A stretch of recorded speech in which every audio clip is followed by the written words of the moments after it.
పూజించి ఆరాధింప నీకే నీకే మహిమా నిన్ను భజించి పూజించి ఆరాధింప నీకే నీకే మహిమా మహిమా నీకే మహిమా మహిమా నీకే మహిమా మహిమా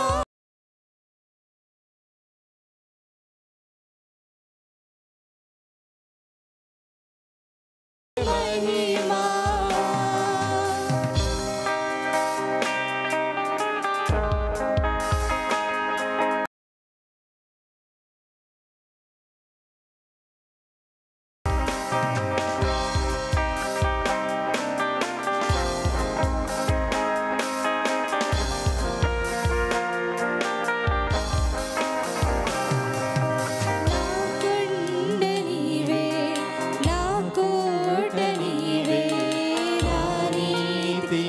ఖ్యాతి నా జ్యోతివే నా కొండ నీవే నా కోట నీవే నా నీతి నా ఖ్యాతి నా జ్యోతి నీవే నిన్నే భజించి నిన్నే స్తుతించి ఆరాధింతునయ్యా నిన్నే భజించి నిన్నే స్తుతించి ఆరాధింతునయ్యా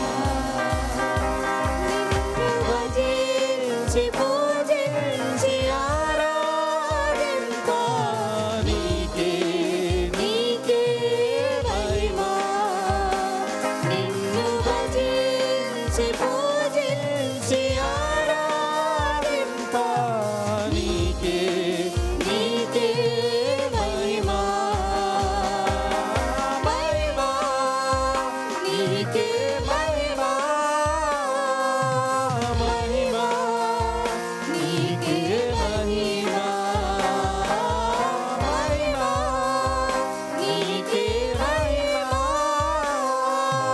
మహిమా నీకే మహిమా దేవపరలోక దూతాలి నిన్ను పాడి కీర్తింప ఎంతో ఎంతో మహిమా నిన్ను భూమిలోని ప్రజలంతా కొనియాడి కీర్తింప ఎంతో ఎంతో మహిమా దేవ పరలోక దూతాలి నిన్ను పాడి కీర్తింప ఎంతో ఎంతో మహిమా నిన్ను భూమిలోని ప్రజలంతా కొనియాడి కీర్తింప ఎంతో ఎంతో మహిమా నిన్ను భజించి పూజించి ఆరాధింప నీకే నీకే మహిమా నిన్ను భజించి పూజించి ఆరాధింప నీకే నీకే మహిమా మహిమా నీకే మహిమా మహిమా నీకే మహిమా మహిమా నీకే మహిమా మహిమా నీకే మహిమా మహిమా నీకే మహిమా మహిమా నీకే మహిమా మహిమా నీకే మహిమా మహిమా నీకే మహిమా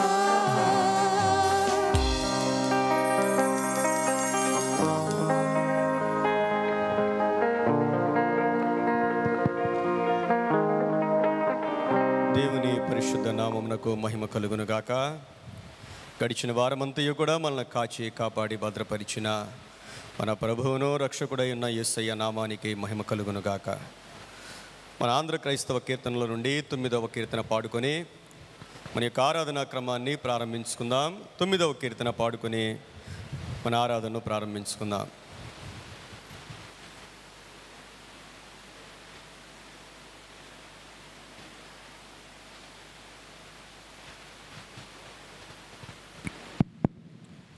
సాంగ్ నెంబర్ 9 పాడదామండి. ప్రబలముగనే ప్రస్తుతించేదా. ప్రబలముగనే ప్రస్తుతించేదా ప్రభుని కృపలని. ప్రబలముగనే ప్రస్తుతించేదా ప్రభుని కృపలని. ప్రతిదినము నిన్ను ప్రచురపరచెదా, ప్రతిదినము నిన్ను ప్రచురపరచెదా ప్రభువ నా విభుడా. ప్రబలముగనే ప్రస్తుతించెదా ప్రభుని కృపలని. పొందగోరిన యందు నిలచిన బంధుమిత్రుడవు. పొందగోరిన యందు నిలచిన బంధుమిత్రుడవు. మందమతికా నందమొసగిన, మందమతికా నందమొసగిన మహిమ తేజుడవు. ప్రబలముగనే ప్రస్తుతించెదా ప్రభుని కృపలని. చింతదీచిన ప్రాంతి మాస్థితి ఎంత వింతదియో. చింతదీచిన ప్రాంతి మాస్థితి ఎంత వింతదియో. స్వాంతమునకడు శాంతి గూర్చితి, స్వాంతమునకడు శాంతి గూర్చితి ఎంత కరుణగియో. ప్రబలముగనే ప్రస్తుతించెదా ప్రభుని కృపలని. నీతి గరపిన జాతి మరపిన ఖ్యాతి యేసునిదే. నీతి కరపిన జాతి మరపిన ఖ్యాతి యేసునిదే. నీరసుడలను గారవించిన, నీరసుడలను గారవించిన నీతి రాజితడే. ప్రబలముగనే ప్రస్తుతించెదా ప్రభుని కృపలని. జీవమిచ్చిన జావవచిన దేవసుతనివే. జీవమిచ్చిన జావవచిన దేవసుతనివే. జీవదాయక బ్రోవరాయిక, జీవదాయక బ్రోవరాయిక జారమేలనురా. ప్రబలముగనే ప్రస్తుతించెదా ప్రభుని కృపలని. నిమిష నిమిషము నిన్ను భజించెదా నెమ్మనములను. నిమిష నిమిషము నిన్ను భజించెదా నెమ్మనములను.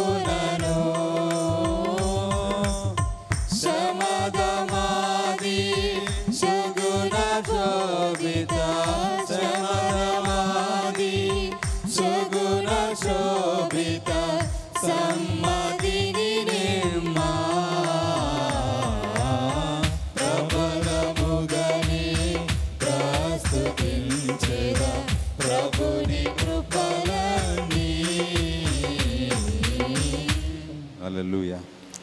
తండ్రి యొక్కయు కుమారుని యొక్కయు పరిశుద్ధాత్మ యొక్కయు నామమున మా సృష్టికర్తవు విమోచకుడవునైనా సర్వశక్తి గల దేవ, దీనులము పాపులమగు మేము స్వాభావికముగా పాపులమనియు అపవిత్రులమనియు తలంపు వలన మాట వలన క్రియ వలన నీకు విరోధముగా పాపము చేసితమనియు నీ ఎదుట ఒప్పుకొనుచున్నాము.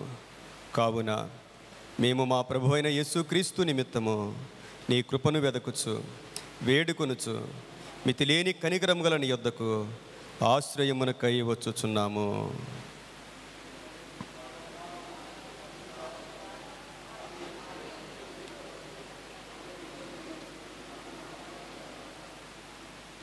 ఆమేన్.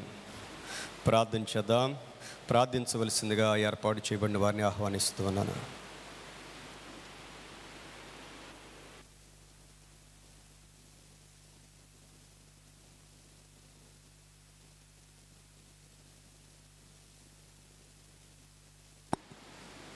Praise lord. ప్రార్థించుకుంటాం. స్తోత్రం స్తోత్రం స్తోత్రం స్తోత్రం నయనా. స్తుతికి పాత్రుడా, స్తుతి సింహాసనాసనుడా అని స్తోత్రాలు. మహోన్నతుడా మీకు వందనాలు. రాజాతి రాజా అని స్తోత్రాలు. నిన్న నేడు నిరంతరం ఏకరీతిగా ఉన్న మా ప్రభా నీ స్తోత్రాలు చెల్లించుకుంటున్నాం నయనా. ఇంతవరకు సజీవ లెక్కలో ఆరోగ్యవంతులుగా నీ బలిష్టమైన రెక్కల క్రింద నన్ను మమ్మను కాచి కాపాడి సంరక్షిస్తూ పోషిస్తూ చూచున్నవాడా నీకే వందనాలు స్తోత్రాలు నాయనా. ఇశ్రాయేలును కాపాడువాడు కునుకుడు నిద్రపోడన్న వాగ్దాన ప్రకారంగా నాయనా మమ్మల్ని చూచున్నావయ్యా, కాపాడుతున్నావు దేవా. అందుని బట్టి నీ స్తోత్రాలు వందనాలు చెల్లించుకుంటున్నాను తండ్రి. యేసయ్యా, ఇంతవరకు నాయనా మా సంఘంలో ముగ్గురు సంఘంలో ఉన్న కాపులను మీరు దీవించండి అయ్యా. వారు చేస్తున్న పనుల్లో తోడుగా ఉండండి, మంచి ఆరోగ్యాలు ఇవ్వండి అయ్యా. మా కాపర్లు ఏమైతే నాయనా వాక్యాలను చెప్తున్నారో వాటి ప్రకారంగా మేము జీవించుటకు సహాయం చేయండి అయ్యా. మీ స్తోత్రాలు. అలాగే తండ్రి నాయనా సంఘంలో ఉన్న నాయకులను దీవించండి అయ్యా. నీ స్తోత్రాలు. అడ్వైజర్ గ్రూప్ వారిని ప్రభా, అలాగే డీకెన్స్ బోర్డు వారిని ప్రభా, అలాగే తండ్రి నాయన ఎగ్జిక్యూటివ్ బోర్డు వారిని దీవించండి, ఆశీర్వదించండి నాయన. స్త్రీల సమాజంలో ఉన్న ముగ్గురు కన్వీనర్లను మీరు ఆశీర్వదించండి తండ్రి. స్త్రీల సమాజాన్ని దీవించండి, ఆశీర్వదించండి నాయన. అలాగే యూత్ కన్వీనర్లను ప్రభా, యూత్ బిడ్డలను మీరు ఆశీర్వదించండి. ఉన్నత స్థానంలో బిడ్డలు నిలబెట్టుకోండి దేవా. వారు ఏమైతే సంఘంలో నాయన కార్యాలను నాయన ఏర్పాటు చేయించున్నారో ఆ కార్యాల్లో మీరు ఉండండి నాయన. సండే స్కూల్ బిడ్డలను, సండే స్కూల్ టీచర్స్ను, సంఘంలో ఉన్న ప్రతి ఒక్కరిని మీరు ఆశీర్వదించండి నాయన. వారు ఏమైతే కార్యాలను చేస్తున్నారో కంటికి కనబడవు, చెవికి వినబడవు, హృదయానికి గోచరమైన రీతిలో ప్రభా మీరు కార్యసిద్ధి జరిగించమని అడిగి వేడుకుంటున్నాను దేవాని స్తోత్రాలు వందనాలు నాయన. నాయన అలాగే ప్రభా సంఘానికి అనేక మంది బిడ్డలు నాయన తరలి వస్తున్నారు బాబు. ఏమైతే నాయన ఆశపడి నీ సంఘానికి వస్తున్నారో తండ్రి, ఆశగల ప్రాణాలను మీరు తృప్తిపరచండి అయ్యా. నీ స్తోత్రాలు. అడిగి వాటికంటే ఊహించి వాటికంటే అత్యధికంగా నేను ఇస్తానని వాగ్దానం చేస్తూ మమ్మల్ని బలపరుస్తున్నావయ్యా. అందుని బట్టి నీ స్తోత్రాలు నాయన. ఒక ఆత్మ కూడా నశించిపోవటం నీకు ఇష్టం లేదు రాజా. ప్రతి ఒక్కరిని సంఘానికి లేవనెత్తండి నాయన, నడిపించండి తండ్రి. నీ వాక్యంలో స్థిరపరచండి, బలపరచండి దేవా. నీ స్తోత్రాలు. అలాగే తండ్రి సంఘంలో అనేక మంది అస్వస్థత బాధపడుచున్నారయ్యా, మీరు స్వస్థపరచండి నాయన. నీ రక్తంలో స్వస్థత ఉంది అంటున్నావు తండ్రి, నీ ఉమ్ములో స్వస్థత ఉంది అంటున్నావు దేవా, నీ సింగులో స్వస్థత ఉంది అంటున్నావు ప్రభా. మీరు స్వస్థపరచండి దేవా. మీరు మాత్రమే స్వస్థపరచగలరు దేవా. వారిని అందరినీ సాక్షులుగా నిలబెట్టుకోండి, ఒక దినాన్ని సాక్షులుగా నిలబెట్టుకోండి దేవా. నీ స్తోత్రాలు. అలాగే మా సంఘ నాయకులు ప్రభా నాయన, అడ్వైజర్ నాయన యేసయ్య అవునైనా ప్రభాకర్ గారిని దీవించండి, ఆశీర్వదించండి దేవా. వారికి మంచి ఆరోగ్యం దయచేయండి, నీ సన్నిధికి తీసుకురండి దేవా నాయన.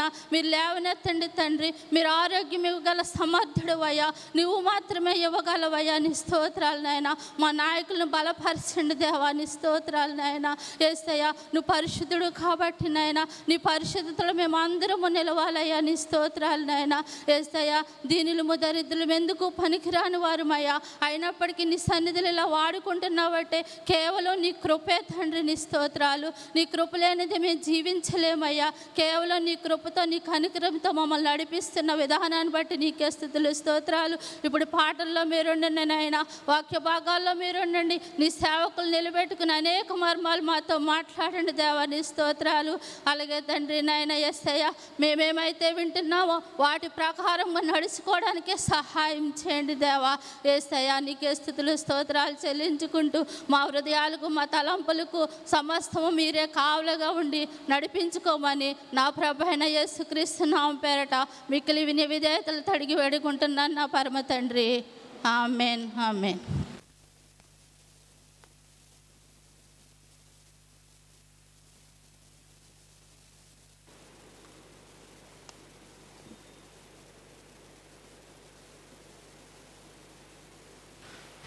Praise the lord. Hallelujah.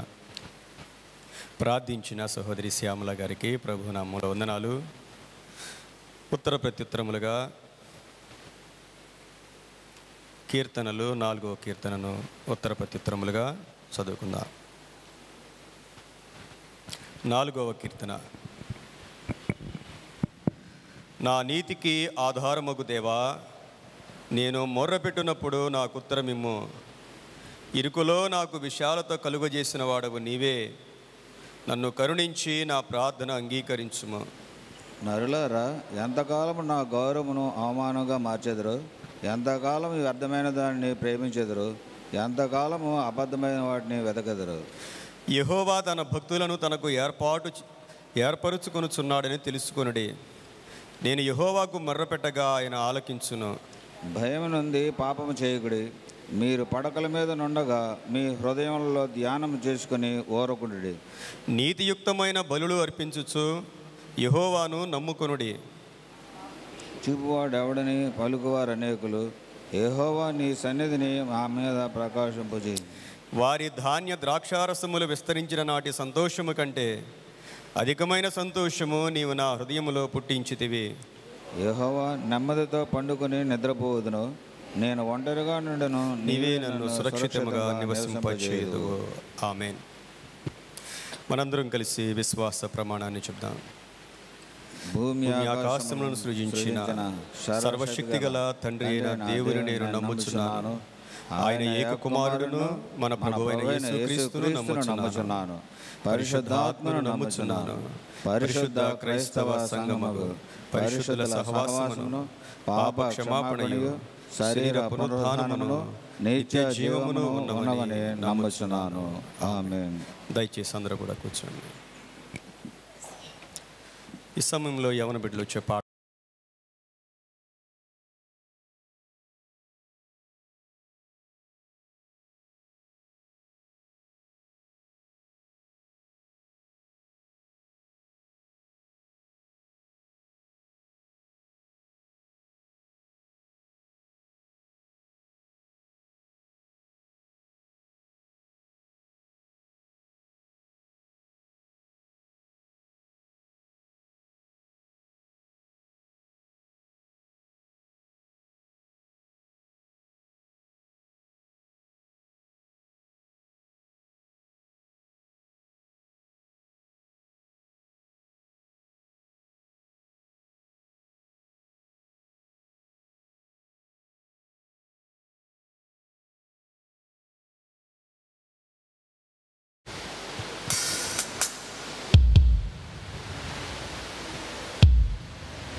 Praise the Lord. Hallelujah.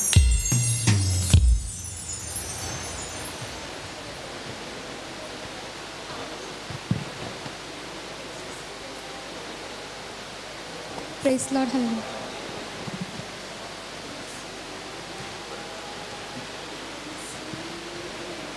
Praise the Lord. Song sheet నుండి సాంగ్ నెంబర్ 1 పాడుతున్నాను.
నడిచిన నా ప్రతి మార్గము సరిచేయు నా తండ్రివి. నా అడుగులు తప్పటడుగులై నడిచిన నా ప్రతి మార్గము సరిచేయు నా తండ్రివి. పగలు ఎండ దెబ్బైలను రాత్రి వెనల దెబ్బైలను తగలకుండా కాచే నీ ప్రేమ. పగలు ఎండ దెబ్బైలను రాత్రి వెనల దెబ్బైలను తగలకుండా కాచే నీ ప్రేమ. యేసయ్యా యేసయ్యా యేసయ్యా యేసయ్యా యేసయ్యా యేసయ్యా యేసయ్యా యేసయ్యా. నా తండ్రి నీవే, నా దేవుడవు నీవే, నా తండ్రి నీవే నీవే.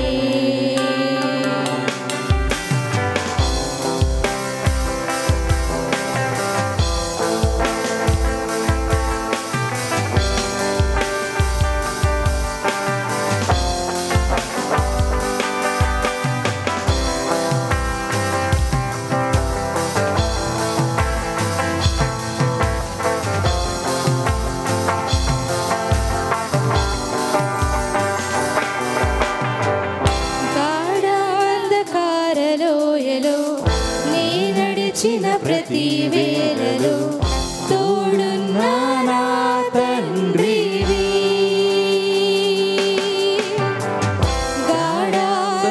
గాఢాంధకారలోయలో నీ నడిచిన ప్రతి వేళలో తోడున్న నా తండ్రివి. వెయ్యి మంది కుడి ఎడము కూలినా కూలును గాని చెదరకుండా నన్ను కాపాడు ప్రేమ.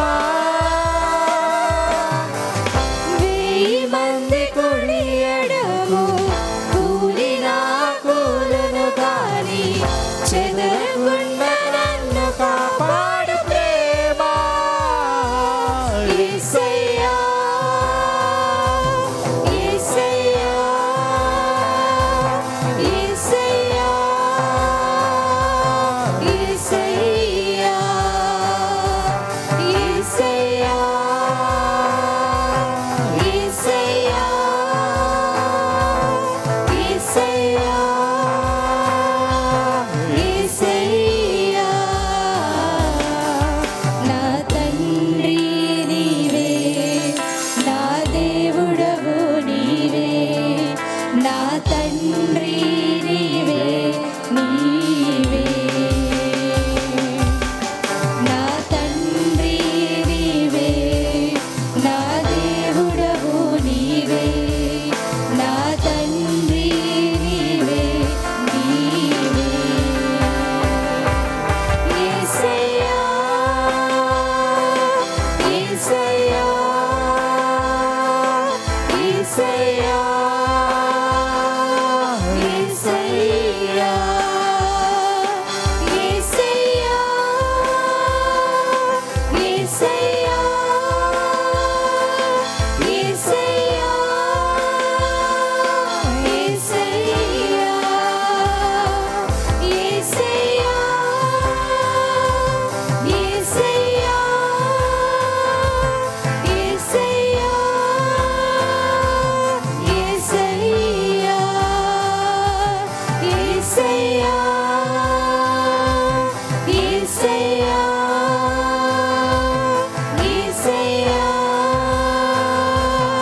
దినము కొరకై ఏర్పాటు చేయబడిన దేవుని యొక్క వాక్యాన్ని చదువుదాం. పాత నిబంధన గ్రంథంలో నుండి సంఖ్యాకాండం 1వ అధ్యాయము 47వ వచనం వరకు. పాత నిబంధన గ్రంథంలో నుండి సంఖ్యాకాండం 1వ అధ్యాయం 47 నుంచి 54 వచనాలు. అలాగే నూతన నిబంధనలో నుండి మత్తయి సువార్త 10వ అధ్యాయము 1వ వచనం నుండి 4వ వచనం వరకు ఏర్పాటు చేయబడిన వారు చదివి వినిపించవలసిందిగా ఆహ్వానిస్తున్నాను.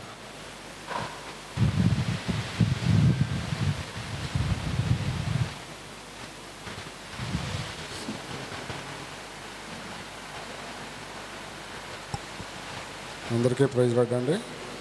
దైవజనులచే ఇవ్వబడిన వాక్య భాగం సంఖ్యాకాండం, పాత నిబంధన గ్రంథం నుంచి సంఖ్యాకాండం 1వ అధ్యాయం 47 నుంచి 54 వరకు చదువుకున్నాం.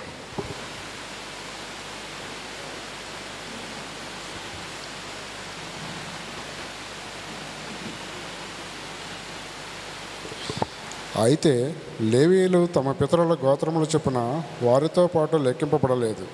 ఏలయనగా యెహోవా మోషేతో ఇలాగ సెలవిచ్చి ఉండెను, నీవు లేవీ గోత్రమును లెక్కింపకూడదు, ఇశ్రాయేలీయులు మొత్తమునకు వారి మొత్తమునకు చేర్చకూడదు. నీవు సాక్ష్యపు గుడారం మీద దాని ఉపకరణములన్నింటి మీదను దానిలో చేరిన వాటన్నింటి మీదను లేవీయులను నియమింపుము. వారే మందిరమును దాని ఉపకరణములన్నింటినూ మోయవలెను. వారు మందిరపు సేవ చేయొచ్చు దాని చుట్టూ దిగవలసిన వారే ఇందరు. మందిరము సాగబోవునప్పుడు లేవీలే దాన్ని విప్పవలెను. మందిరము దిగినప్పుడు లేవీలే దాన్ని వేయవలెను. అన్యుడు సమీపించిన ఎడల వాడు మరణశిక్ష నందును. ఇజ్రాయేలు తమ తమ సేనల చొప్పున ప్రతివాడును తన తన పాలెములో తన తన ధ్వజమునందు నొద్ద దిగవలెను. ఇశ్రాయేలు సమాజము మీద కోపము రాకుండానట్లు లేవీయులు సాక్ష్యపు గుడారము చుట్టూ దిగవలెను. వారు సాక్ష్యపు గుడారము కాపాడారు. యెహోవా మోషేకు ఆజ్ఞాపించిన వాటన్నిటినీ తప్పకుండా ఇశ్రాయేలే చేశారు. దేవునికి స్తోత్రం. ఇచ్చిన వాక్య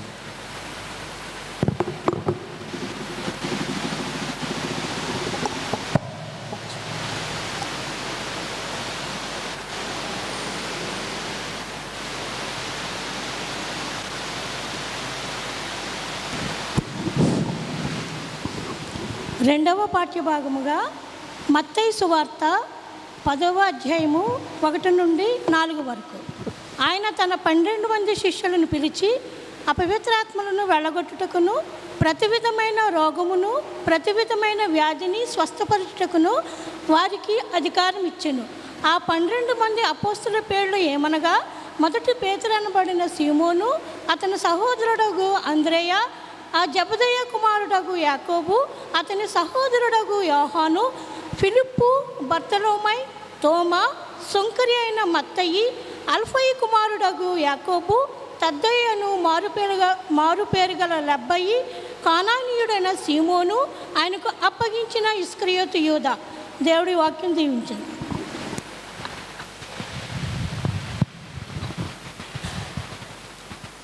వాక్య భాగములు చదివి వినిపించిన మరి సహోదరునికి సహోదరికి ప్రభు నామముల వందనాలు తెలియజేస్తున్నా. సమయంలో ఆంధ్ర క్రైస్తవ కీర్తనల నుండి 470వ కీర్తన పాడుకుని ప్రభు నామాన్ని మహింపరుద్దాం.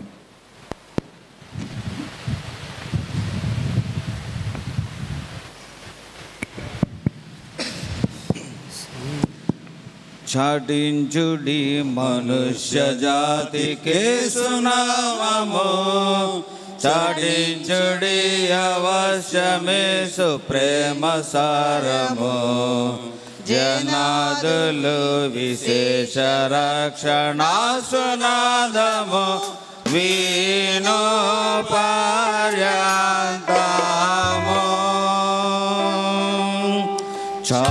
చాటుదాము చాటుదాము చాటుదాము చాటుదాము చాటుదాము చాటుదాము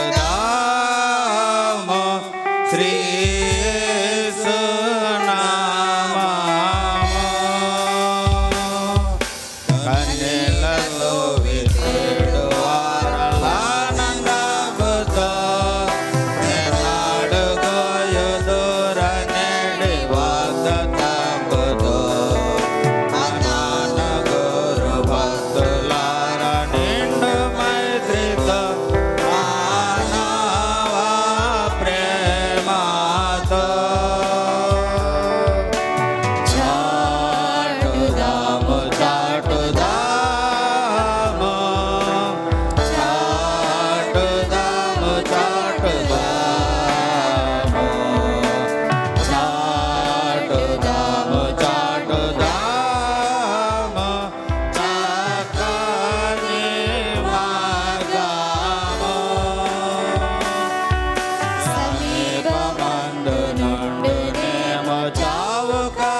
సమయంలో మనందరం లేచి నిలబడగా మరి స్త్రీల సమాజం వారు మనల్ని ఆరాధనలో నడిపిస్తారు. మనందరం కలిసి ప్రభువుని ఆరాధిద్దాం.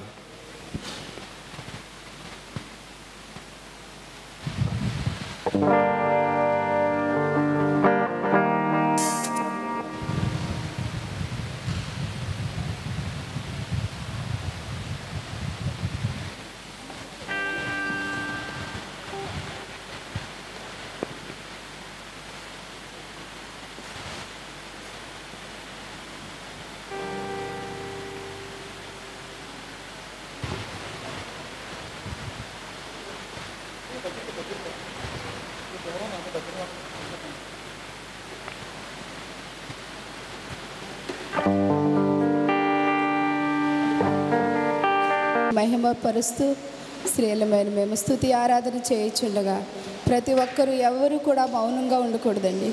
ప్రతి ఒక్కరూ దేవుణ్ణి స్తుతించాలి, ఆరాధించాలి. మరి ఆయనకే మహిమ, ఘనత, ప్రభావాలు ఆరోపించుకోవాలి. మనం ఎవరము కూడా మౌనంగా ఉండకుండా ప్రతి ఒక్కరూ చేతులెత్తి ఆయనకి స్తోత్రాలు చెల్లిద్దామండి, ఆయనకు స్తుతులు చెల్లిద్దామండి. ప్రతి ఒక్కరము కూడా ప్రభువా దేవానికి వందనాలని తెలియచేయండి. ఆయన బలము కలిగిన దేవుడు, ఆశ్చర్యకరుడు, ఆలోచనకర్త, నిత్యుడగు తండ్రి, సమాధానానికి అధిపతి అయిన దేవుడు. ఆ దేవుని మనందరము కూడా నాయన మన నోటితో ఆయనను స్తుతిద్దాము. ఆయనకే మహిమ చెల్లించాలి, ఆయనకే ఘనత చెల్లించాలి, ఆయనకే ప్రభావంలో ఆరోపించుకోవాలి. దేవానికి వందనాలని చెప్తాం.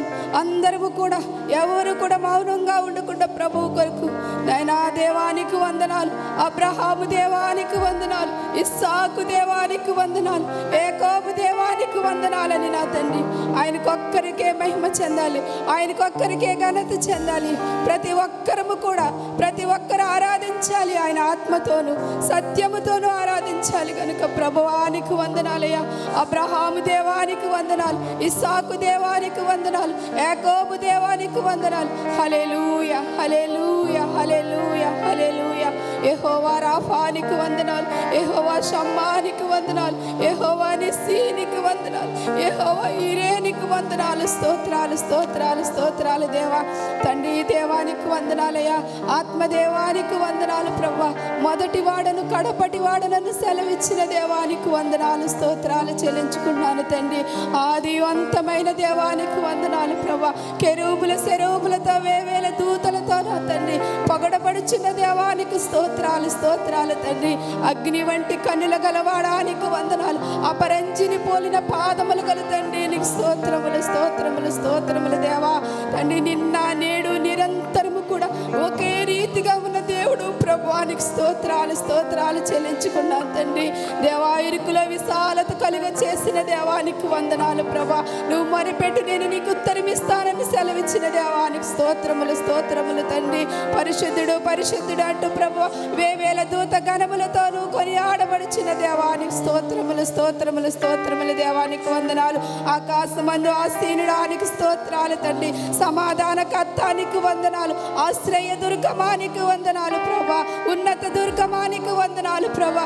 భూమి ఆకాశమును సృజించిన దేవానికి స్తోత్రములు, స్తోత్రములు తండ్రి. నీకే మహిమ, నీకే ఘనత, నీకే ప్రభావములు చెల్లించుకుంటున్నాను దేవానికి వందనాలు ప్రభా.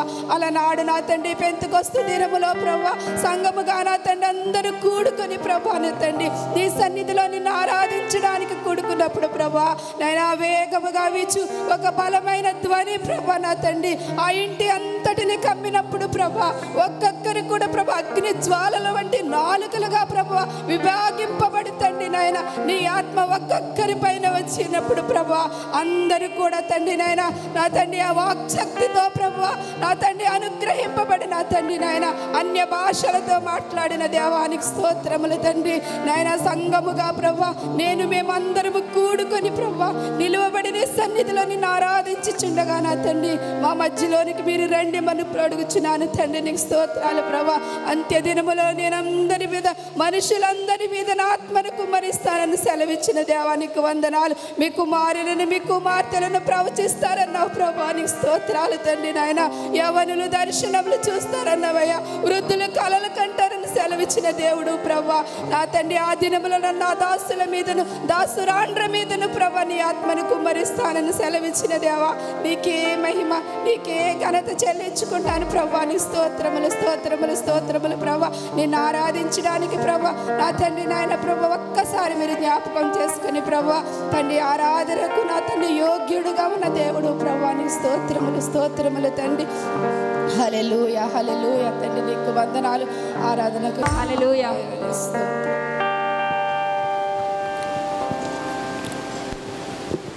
ప్రార్థన చేసుకుందాం. పరిశుద్ధుడా నీకు వందనాలు. నీవు మా కన్న తండ్రివి నాయనా, శాశ్వతమైన ప్రేమతో మమ్మల్ని ప్రేమించిన మా దేవుడవు నాయనా. అబ్రహాము దేవా, ఇస్సాకు దేవా, యాకోబు దేవా, నజరేయుడైన యేసు క్రీస్తు ప్రభువా, మీ పరిశుద్ధ నామమునకు స్తోత్రాలు చెల్లిస్తూ ఉన్నాం. నీ పేరు పెట్టబడిన నీ మందిరములో నీ బిడ్డలమైన మేము ఈ పాదాలు ఎదుట ఉంటుండగా మీరు వాగ్దానము చేసిన పరిశుద్ధాత్మ దేవుని అభిషేకముతో మమ్మల్ని నింపండి. పరిశుద్ధాత్మ దేవా మాలో ఉండండి, మాతో ఉండండి, మమ్మల్ని ఆవరించి ఉండండి. మాతో మీరు మాట్లాడండి నాయన. వాక్యమై ఉన్న యేసు నీ వాక్కును మాలోనికి పంపండి. నీ నామములో మేమందరము నీ ద్వారా బహుగా ఆశీర్వదింపబడ్డానికి, నీకు లోబడ్డానికి నీ వాక్య ప్రత్యక్షతను మాకు దయచేయండి. ప్రతి విధమైన అపవాది యొక్క ఆటంకములన్నీ లయపరచండి. వినగలిగిన చెవి, గ్రహించగలిగిన హృదయాన్ని మాకు దయచేసి మహిమ పొందండి. సమస్త మహిమ నీకు కలుగును గాక. యేసయ్య నామములో వేడుకుని ప్రార్థిస్తూ ఉన్నాము తండ్రి, ఆమేన్.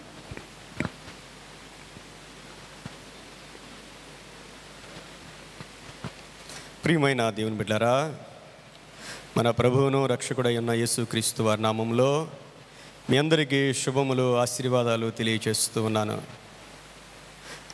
గడిచిన వారమంతా కూడా దేవుడు మనల్ని కాపాడి భద్రపరిచి మరొక పునరుద్ధాన దినమున ఆయన ఆరాధించడానికి దేవాతి దేవుడు మనకి మంచి అవకాశాన్ని దయచేశారు. మరి దేవుడు మనకు అనుగ్రహించిన మన సంఘం కొరకు, సంఘంలో ఉన్న ప్రతి కుటుంబం కొరకు ప్రభువుకు వందనాలు. మన అడ్వైజరీ కమిటీ వారు, మన ఎగ్జిక్యూటివ్ కమిటీ వారు, దేవుడు మనకిచ్చిన ప్రతి ఒక్కరి కొరకు దేవునికి వందనాలు తెలియచేస్తూ, మరి ఈరోజు అందరూ కూడా ఫాదర్స్ డే జరుపుకుంటూ ఉన్నారు. మన దేవుడే మనకు కన్న తండ్రిగా ఉండి ఆయన చూపిన ప్రేమ, దేవాది దేవుడు చూపిన ప్రేమ, దేవుడు మనల్ని ఎంతగా ప్రేమించాడో అలాగే ప్రతి తండ్రి కూడా తన కుటుంబం కొరకు తన జీవితాన్ని త్యాగం చేస్తూ బిడ్డల్ని క్రమశిక్షణలో పెడుతూ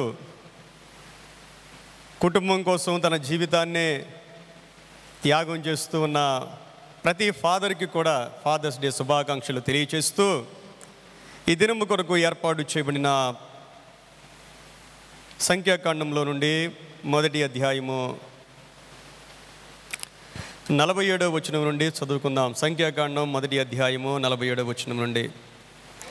అయితే లేవీయులు తమ పితరుల గోత్రము చొప్పున వారితో పాటు లెక్కింపబడలేదు. ఎలయనగా యెహోవా మోషేతో ఇలాగూ సెలవిచ్చి ఉండెను, నీవు లేవీ గోత్రమును లెక్కింపకూడదు, ఇశ్రాయేలీల మొత్తమునకు వారి మొత్తమును చేర్చకూడదు.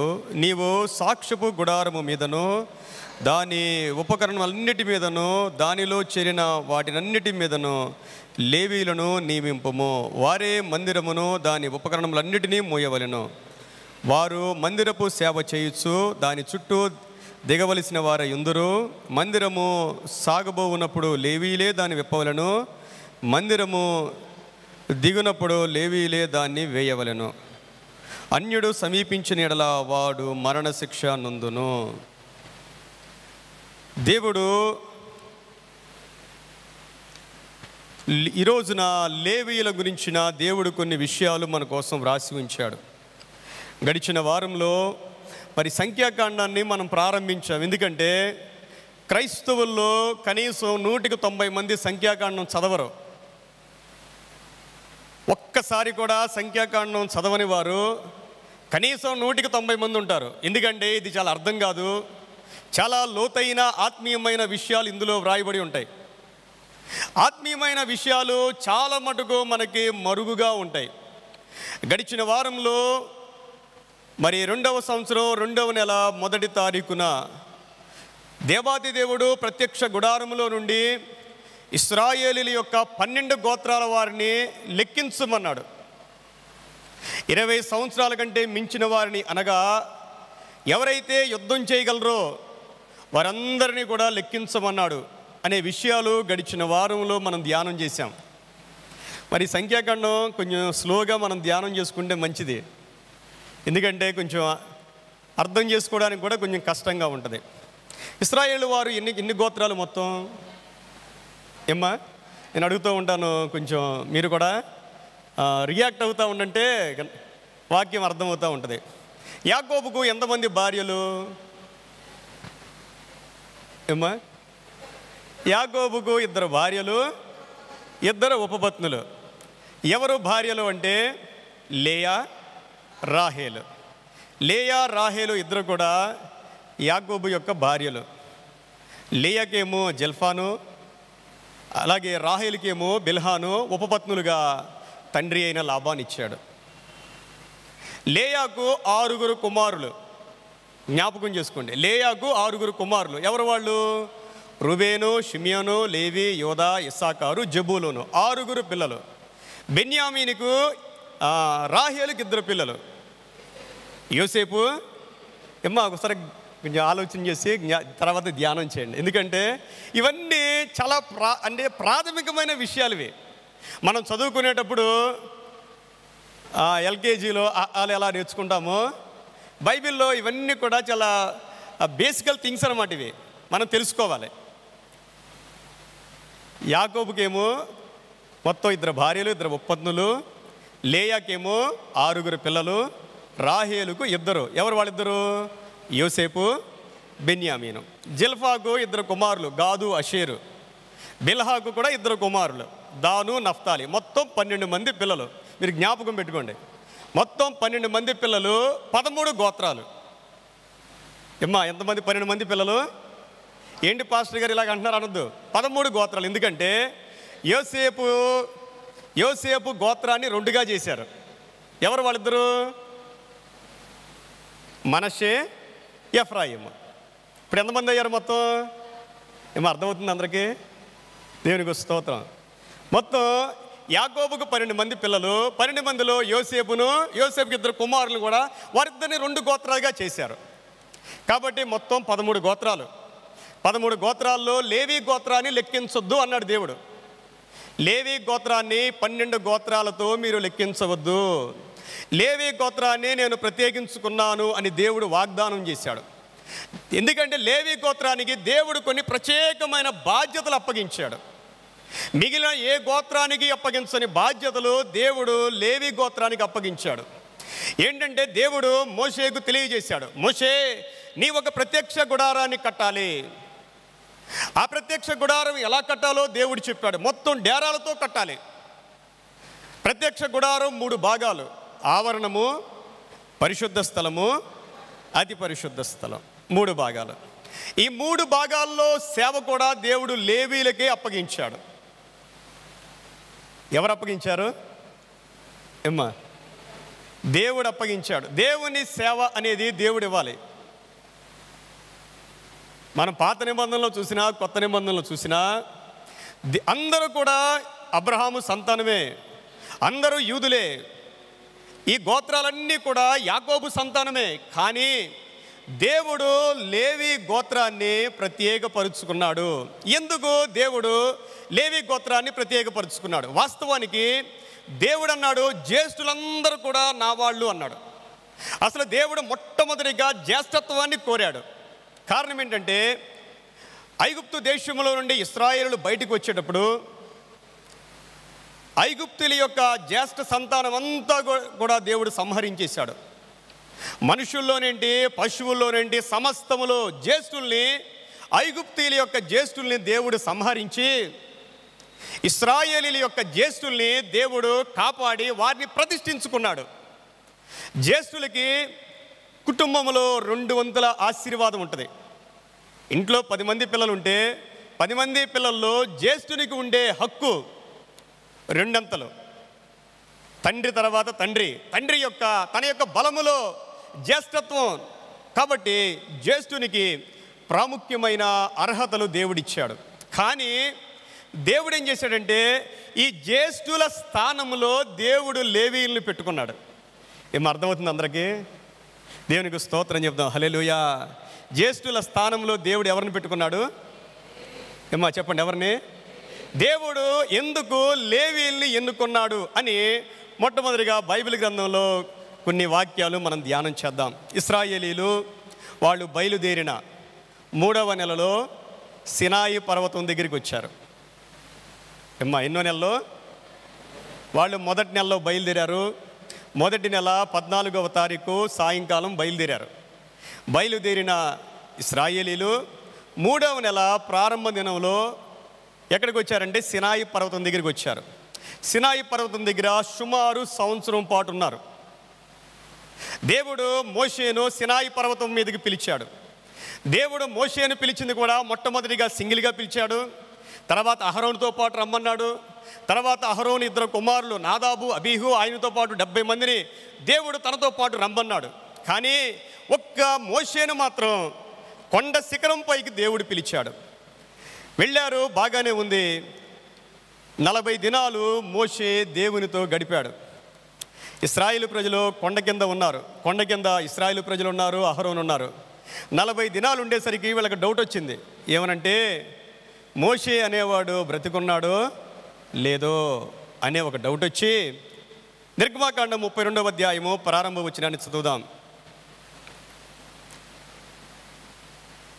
మోషే కొండ దిగకుండా తడవు చేయుట ప్రజలు చూచినప్పుడు ఆ ప్రజలు అహరోను వద్దకు కూడి వచ్చి, లెమ్ము, మా ముందర నడుచుటకు ఒక దేవతను మా కొరకు చేయుము. ఐగుప్తులో నుండి మమ్మల్ని రప్పించిన ఆ మోషే అనువాడు ఏమాయనో మాకు తెలియదని అతనితో చెప్పిరి. అంటే కొండ కింద ఉన్న ఈ జనమందరూ అనుకుంటున్నారు మోషే కిందకి రావటం ఆలస్యం చేస్తున్నాడు, తడవు చేస్తూ ఉన్నాడు అని వీళ్ళు అనుకుంటున్నారు. కానీ మోషే ఏం చేస్తూ ఉన్నాడు? మోషే దేవునితో గడుపుతూ ఉన్నాడు. మోషే దేవుని దగ్గర ఉంటే దేవుడు తన స్వహస్తములతో 10 ఆజ్ఞలు రాస్తూ ఉన్నాడు. దేవాది దేవుడు కొండపైన ఆ దేవునితో మోషే గడుపుతూ ఉంటే కింద ఉన్న ప్రజల ఆలోచనలు వేరుగా ఉన్నాయి. ప్రార్థనలో ఉంటే ఆలోచనలు వేరుగా ఉంటాయి, దేవునితో గడిపితే ఆలోచనలు వేరుగా ఉంటాయి, లోకంతో లోక సంబంధమైన మనుషులతో ఉంటే ఆలోచనలు వేరుగా ఉంటాయి. వీళ్ళంటూ ఉన్నారు మోషే ఏమాయనో మాకు తెలియదు కాబట్టి మా ముందు నడుచుటకు మాకు ఒక దేవత కావాలి. చూశారండి, వీళ్ళు ఐగుప్తుని విడిచారు కానీ ఐగుప్తులు ఆశను మాత్రం వీళ్ళని విడిచిపెట్టడం లేదు. దేవుని బిడ్డలమైన మనం దేవుని యొద్దకు వస్తా ఉన్నాం. ఎంత దేవుని యొద్దకు వచ్చినా మనము రక్షణ పొందక ముందు ఉన్న మన ఆలోచనలు, రక్షణ పొందక ముందు మనకున్న కోరికలు, ఇహలోక సంబంధమైన కోరికలు, ఆలోచనలు అనేక సార్లు మనల్ని బలవంతం చేయడం మన జీవితాల్లో మనం గమనిస్తూ ఉంటాం. గడిచిన కాలంలో ఉన్న పాపాలు, పాప కోరికలు మానవ జీవితాన్ని వెంటాడుతూనే ఉంటాయి. ప్రియమైన దేవుని బిడ్డలారా, వీళ్ళంటూ ఉన్నారు మోషే ఏమాయనో మాకు తెలీదు, మా ముందు నడవడానికి మాకొక దేవత కావాలి. చూసారా, మాకొక దేవత కావాలి. నాయకుడు అనేవాడు ఏం చేయాలి? నాయకుడు అంటే 10 మంది ఏది చెప్తే అది వినడం నాయకత్వం కాదు. అది ఈ లోక సంబంధమైన నాయకత్వం. ఈ లోక సంబంధమైన నాయకుడు ఎలాంటి వాడంటే ఈ లోకంలో 10 మంది ఏది చెప్తే అదే చేయాలి. లేదు ప్రజలందరూ బాగుపడతారు కాబట్టి నేను ఈ మంచి పని చేస్తానంటే ప్రజలు ఒప్పుకోరండి. కానీ దేవుని దగ్గర చెల్లదండి. దేవుని దగ్గర ఒక నాయకుడిగా ఉండాలి అంటే మనుషులందరూ ఏమి చెప్పేది అది ముఖ్యం కాదు. దేవుడు ఏం చెప్తా ఉన్నాడు, దేవుని చిత్తం ఏమిటి, దేవుని ఆలోచన ఏంటి, అవసరమైతే దేవుని కొరకు ఒంటరిగా నిలబడగలిగిన శక్తి ఒక నాయకుడికి ఉండాలి. ప్రియమైన దేవుని బిడ్డలారా, వీళ్ళందరూ వచ్చి ఆయనకు సలహా ఇస్తే మాకు ఒక దేవత కావాలంటే అహరోను అన్నాడు, మీ దగ్గర ఉన్న బంగారం అంతా ఇచ్చేయండి అన్నాడు. దేవుడి కంటే ఇవ్వడానికి ఆలోచిస్తారు కానీ దెయ్యానికి ఇవ్వడానికి ఎవరు ఆలోచించరండి. ఎప్పుడైనా మనిషి దేవునికి ఇవ్వడానికి 100 సార్లు ఆలోచన చేస్తూ ఉంటాం. దేవునికి ఇవ్వడం అంటే దేవుడు చూడాలి, మనుషులు చూడడం కాదు. నేను ఇచ్చేది, నేను చేసేది దేవుడు చూడాలి అనే ఆలోచన కలిగి దేవునికి ఇచ్చేవాళ్ళు చాలా అరుదుగా ఉంటారు. కానీ సైతాను కార్యక్రమాలకి చాలా ధారాళంగా ఇవ్వడానికి అపవాది ప్రేరేపిస్తూ ఉంటాడు. వాళ్ళ చెవులకు ఉన్నాయి, వాళ్ళ చేతులకు ఉన్నాయి, వాళ్ళకున్న బంగారం అంతా ఇచ్చేశారు. అహరోన్ ఏం చేశాడంటే దాన్ని ఒక దూడగా చేశాడు. దూడగా చేసేసరికి ఈ ప్రజలందరూ ఏం చేస్తూ ఉన్నారంటే ఆ యొక్క దూడకు దహన బలులు, సమాధాన బలులు అర్పించి ఆ దూడకే యెహోవా అని పేరు పెట్టేసి ఆ దూడ ముందు నాట్యమాడుతూ ఉన్నారు, తింటూ ఉన్నారు, తాగుతూ ఉన్నారు, నాట్యమాడుతూ ఉన్నారు. ఇవన్నీ కూడా దేవుడు వింటా ఉన్నాడు. ప్రియమైన దేవుని బిడ్డలారా, దేవుడు మోషేతో అంటూ ఉన్న మాట ఏంటంటే 7వ వచనములో 32వ అధ్యాయం 7వ వచనములో, కాగా యెహోవా మోషేతో ఇట్లా నేను, నీవు దిగి వెళ్ళుము, ఐగుప్తు నుండి నీవు రప్పించిన నీ ప్రజలు చెడిపోయేరి. చూడండి, నీవు దిగి వెళ్ళు, నీ ప్రజలు చెడిపోయారు అంటున్నాడు దేవుడు మోషేతో. నీ ప్రజలు, వాళ్ళు దేవుని ప్రజలు కాదంట, నీ ప్రజలు చెడిపోయారు, నువ్వు తొందరగా దిగి వెళ్ళు, ఎందుకంటే వారు చాలా త్వరగా నా మార్గాన్ని విడిచిపెట్టేశారు, వారు లోబడనొల్లని ప్రజలు అంటూ ఉన్నాడు దేవుడు. ప్రియమైన దేవుని బిడ్డలారా, ప్రార్థన చేసే కుటుంబాలు ఒక రకంగా ఉంటాయి, ప్రార్థన చేయకుండా మనుషులతో గడిపే కుటుంబాలు ఇంకో రకంగా ఉంటాయి. అందరూ దేవుని బిడ్డలే. ఒక దేవుని బిడ్డగా మనం బ్రతకాలి అంటే దేవునితో ఖచ్చితంగా మనం గడపాలి. దేవునితో గడపకుండా మనం దేవుని కొరకు ఎన్ని పనులు చేసినా, ఈ రోజుల్లో చూడండి, క్రైస్తవులమైన మనం చేసే పండగల ఎక్కువగా మనం చేసే పండగల్లో సైతానుడే ఉంటాడు. మనం అనుకుంటాం భోజనాలు చాలా బాగున్నాయి, చాలామంది జనం వచ్చారు, ప్రోగ్రాం చాలా గ్రాండ్ సక్సెస్ అనుకుంటాం.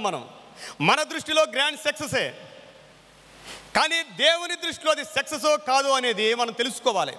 కొన్నిసార్లు చూడండి, మనం ఒక పాట పాడతాం, పాట బాగా రాకపోవచ్చు, మనుషుల దృష్టిలో పాట ఫెయిల్ అవ్వచ్చు, దేవుని దృష్టిలో ఆ పాట సక్సెస్ అవుద్ది. కొన్ని పనులు మనుషుల దృష్టిలో మనం ఫెయిల్ అయిపోతాం. మన హృదయపూర్వకంగా హార్ట్ఫుల్గా మనం చేసినప్పుడు దేవుడు దాన్ని అంగీకరిస్తాడు. ప్రియమైన దేవుని బిడ్డలారా, దైవ సంబంధమైన ఏ కార్యక్రమం కూడా ఎంతమంది జనం వస్తున్నారు, ఎంతమంది మెచ్చుకుంటున్నారు అనే దాని మీద ఆధారపడదండి. దైవ సంబంధమైన ఏ కార్యక్రమం అయినా సరే దేవుడు మెచ్చుకోవాలి, అది దైవ చిత్తానుసారమై ఉండాలి అనే ఒక కాన్సెప్ట్తోనే మనం చేయాలి. ప్రియమైన దేవుని బిడ్డలారా, చాలాసార్లు ఈ రోజుల్లో మీటింగుల్లో కూడా చూడండి, మీటింగుల్లో ఇప్పుడు నాటికలు వేస్తున్నారు. ఒకప్పుడు మీటింగులు వేరుగా జరిగాయి, ఇప్పుడు మీటింగుల్లో నాటికలు వేస్తున్నారు, మీటింగుల్లో డ్యాన్సులు వేస్తూ ఉన్నారు. పబ్లిక్గా అంటే ప్రజల్ని ఆకర్షించడానికి, ఇంకా చెప్పాలంటే సినీ ఫీల్డ్లో ఉన్న వారితో సాక్ష్యాలు చెప్పేస్తున్నారు. ఇంకా రకరకాలుగా ఎవరు వస్తే జనం ఎక్కువ వస్తారు అనేది ఈరోజు కాన్సెప్ట్ అయిపోయింది. ఇశ్రాయేలు ప్రజలందరూ కూడా సంతోషంగా ఉన్నారంట, దేవుడు మాత్రం బాధపడతా ఉన్నాడు. దేవుడు అంటూ ఉన్నాడు మోషేతో, నువ్వు త్వరగా దిగి వెళ్ళు మోషే, నీ ప్రజలు చెడిపోయారు అని దేవుడు అంటున్నాడు. నేను వీళ్ళందరినీ కూడా కాల్చివేస్తాను, నా కోపము వీళ్ళ మీద మండిపోతూ ఉంది, వీళ్ళు చేయకూడని పని చేస్తూ ఉన్నారు, వీళ్ళందరినీ నేను చంపివేసి నిన్ను గొప్ప జనంగా చేస్తానన్నాడు. ఎవరి కోరికైనా ఏంటంటే నేను గొప్పగా ఉండాలి, నా కుటుంబం గొప్పగా ఉండాలి ఏమ్మా. కానీ సేవకుని కోరిక అలా ఉండదండి. ఒక సేవకుని కోరిక ఎలా ఉంటుందంటే అందరూ గొప్పగా ఉండాలి, అందరూ దీవించబడాలి, అందరూ ఆశీర్వదించబడాలి. దేవునికి అంత కోపం వస్తే మోషే దేవుణ్ణి శాంతపరిచాడు. దేవా, నువ్వంత కోపడద్దయ్యా, నువ్వు వీళ్ళందరినీ సంహరిస్తే నీ పేరే పోద్ది. వీళ్ళ దేవుడు శక్తి లేనివాడు, వీడి దేవుడు బలము లేనివాడు, ఈయన ఇక్కడ చంపడానికి తీసుకుని వచ్చాడని నీ గురించి చెడుగా మాట్లాడుకుంటారు, ఆ పని నువ్వు చెయ్యొద్దయ్యా అని మోషే దేవుని సన్నిధిలో ప్రార్థన చేశాడు. ప్రియమైన దేవుని బిడ్డలారా, మోషే చేతిలో 2 పలకలు ఉన్నాయి. ఆ పలకల మీద దేవుడు తన చేవ్రాతతో రాసిన 10 ఆజ్ఞలు ఉన్నాయి. అవి చూసిన తరువాత మోషే వాటిని నేలకేసి పగలగొట్టేసి తనకు చాలా కోపం వచ్చిందండి. చాలా కోపం వచ్చిన తర్వాత అహరోనుతో అంటూ ఉన్నాడు, ఏంటి ఇంత దుర్మార్గమైన పని చేశావు? ఇంత దుర్మార్గమైన పని చేయడానికి ప్రజలు ఏం చేశారంటే అహరోను భయపడిపోయి అంటూ ఉన్నాడు, వీళ్ళు లోబడనొల్లని ప్రజలని నీకు తెలుసు కదా. ఈ మోషే ఏమైపోయాడో కాబట్టి మా ముందు నడవడానికి ఒక దేవతను చేయమని వీళ్ళు అడిగారు, నన్ను బలవంతం చేశారు. అందువల్ల వాళ్ళు ఇచ్చిన బంగారంతో అది అగ్నిలో వేయగా దోడైపోయింది అని చెప్తాడు ప్రియమైన దేవుని బిడ్డలారా. ఆ సమయంలో మోషే అంటాడు, మీలో ఎవరైతే యెహోవా పక్షంగా ఉన్నారో నా వైపు రండి అంటాడు. యెహోవా పక్షంగా ఉన్నవారు నా వైపు రండి అన్నప్పుడు లేవీయులు వచ్చారు. గట్టిగా దేవునికి స్తోత్రం చెప్తాం. హల్లెలూయా. దేవుడు లేవీయుల్ని ఎన్నుకోవడానికి కారణం చెప్తున్నానండి. ఎందుకు దేవుడు లేవీయుల్ని ఎన్నుకున్నాడంటే, యెహోవా పక్షంగా ఉన్నవారు నా యొద్దకు రండి అంటే ఒక్క లేవీ గోత్రం వాళ్ళు మాత్రమే మోషే దగ్గరికి వచ్చారు. మిగిలిన వారందరూ అటువైపే ఉన్నారు. మిగిలిన 12 గోత్రాల వారు అటువైపు ఉండగా లేవీ గోత్రం వారు ఇటువైపు ఉన్నారు. లేవీ గోత్రానికి ఒక పని అప్పగించాడు. ఏంటంటే, మీరు కత్తి చేత పట్టుకొని మీ సొంత సహోదరులను, మీ స్నేహితుల్ని, మీ బంధువుల్ని చంపేయమన్నాడు. ఎవరిని చంపాలి? ఏమన్నా మాటలు అర్థమవుతున్నాయి మీకు? ఎవరిని చంపాలి? సొంత సహోదరుణ్ణి, బంధువుల్ని, స్నేహితుల్ని, రక్త సంబంధికుల్ని చంపాలి. చంపగలరా? ఎవరైనా చంపగలరా? మనకు ఎలా ఉంటుందంటే, మన ఇంట్లో వాళ్ళు ఎన్ని తప్పులు చేసినా మంచోళ్ళే. ఈ రోజుల్లో క్రైస్తవులు అంతేనండి. ఎన్ని తప్పులు చేసినా, మన ఇంట్లో మన అబ్బాయి తప్పు చేశాడు అనుకోండి, అబ్బో మా అబ్బాయి చాలా మంచోడండి. మన నాన్న తప్పు చేస్తే చాలా మంచోడండి, ఉత్తముడండి. మన స్నేహితులు తప్పు చేస్తే చాలా మంచోళ్ళండి. ఇలాంటి వాళ్ళు ఎవరు సేవకు పనిచేయరు, గుర్తుపెట్టుకోండి. దేవుని సేవ చెయ్యాలి అంటే, బైబిల్ గ్రంథ ప్రకారం దేవుని సేవ చెయ్యాలంటే అది పాత నిబంధన అయినా కొత్త నిబంధన అయినా సరే. పాత నిబంధన వేరు, కొత్త నిబంధన వేరు కాదండి. పాత నిబంధన అంతా ఛాయ, కానీ కొత్త నిబంధనకు వచ్చేసరికి ఒరిజినల్ రియాలిటీ. ఒక ముసుగు తీయబడిన ఒక ప్రత్యక్షంగా మనం చూస్తూ ఉంటాం కొత్త నిబంధన. పాత నిబంధన మనకు అర్థమైతేనే కొత్త నిబంధన మనకు అర్థమవుద్ది. అది పాత నిబంధన ఛాయ కాబట్టి అది అర్థం అవడానికి మనకి చాలా సమయం పట్టుద్ది. దేవుడు 12 గోత్రాల్లో ఎందుకు లేవీల్ని ఎన్నుకున్నాడంటే, లేవీ గోత్రము వాళ్ళు దేవుని పక్షంగా నిలవబడ్డారు. లేవీ గోత్రము వారు తమ సొంత వారిని, వాళ్ళ అన్నయ్య కానీ, తమ్ముడే కానీ, నాన్నే కానీ, బాబాయే కానీ, ఎవరైనా సరే, వాళ్ళ స్నేహితులైనా సరే, పాపము చేసిన ప్రతి ఒక్కరిని చంపేశారు. గట్టిగా దేవునికి స్తోత్రం చెప్తాం. హల్లెలూయా, హల్లెలూయా. మన ఇంట్లో వాళ్ళు ఎంత తప్పు చేశారనుకోండి, ఇంట్లో వాళ్ళే ఎంత చక్కగా కవర్ చేస్తామో కదండి.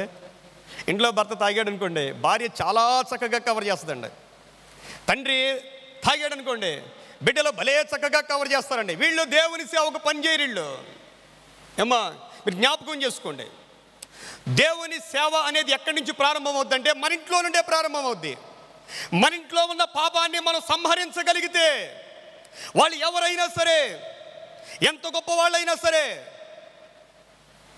దేవుని బిడ్డలు రోషము కలిగి మన ఇంట్లో ఉన్న పాపాన్ని మనం బాహాటముగా దాన్ని చంపగలిగితేనే మనము దేవునికి పనికొస్తాం. అంతేగానే నేను థియాలజీ చేశానండి, నేను బైబిల్ స్టడీ చేశానండి, నేను అది చదివానండి, ఇది చదివానండి, ఎవరు కూడా పనిచేయరు ప్రియమైన దేవుని బిడ్డలారా. లేవీలకున్న ఆధిక్యత ఏంటంటే, వాళ్ళు మిగిలిన వారికన్నా బైబిల్ బాగా తెలుసని కాదు, వాళ్ళు దేవుని వలె, దేవుని బిడ్డల వలె ఒక రోషము కలిగి దేవుడు సహించలేని దాన్ని వీళ్ళు సహించలేకపోయారు. అందువల్ల దేవుడు లేవీ గోత్రాన్ని ఎన్నుకున్నాడు. ప్రియమైన దేవుని బిడ్డలారా, ఈరోజు మనం చదివిన వాక్యంలో దేవుడు అంటూ ఉన్నాడు, లేవీ గోత్రాన్ని మిగిలిన గోత్రంతో కలపొద్దు, వీళ్ళు ప్రత్యేకింపబడిన వారు, అందరిలో నుండి నేను వీరిని ప్రత్యేకపరుచుకున్నాను. దేవుడు ప్రత్యేకపరుచుకున్న ప్రతి ఒక్కరూ కూడా ఎంతో విలువైన వారు ప్రియమైన దేవుని బిడ్డలారా. కాబట్టి ప్రభు వారికి కొన్ని బాధ్యతలు అప్పగించాడు. లేవీ కాండం, సంఖ్యాకాండంలో 1వ అధ్యాయం ఈరోజు మనం చదివిన వాక్యంలో నుండి, నీవు లేవీ గోత్రాన్ని లెక్కింపకూడదు. వాళ్ళు ఏం చేయాలంటే 50వ వచనంలో, నీవు సాక్ష్యపు గుడారము మీదను, దాని ఉపకరణములన్నిటి మీదను, దానిలో చేరిన వాటన్నిటి మీదను లేవీలను నియమింపము. లేవీలు దే ఆర్ ద ఓవర్సీస్, మొత్తాన్ని చూడాలి. ప్రత్యక్ష గుడారము, దానిలో ఉన్న ప్రతి ఆ యొక్క వస్తువును కూడా కాపాడవలసిన బాధ్యత వీరిదే.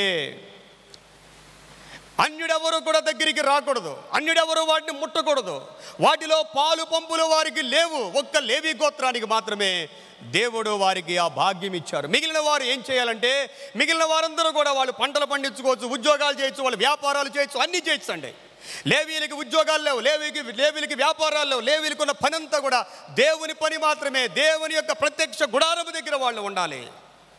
ఈ రోజుల్లో చాలామంది దేవుని సేవ చేస్తూ ఉండి, ఏమండి మేము బైబిల్ కాలేజీ కడుతున్నామండి అంటే డబ్బులు ఇచ్చేవాళ్ళు చాలామంది ఉంటారు.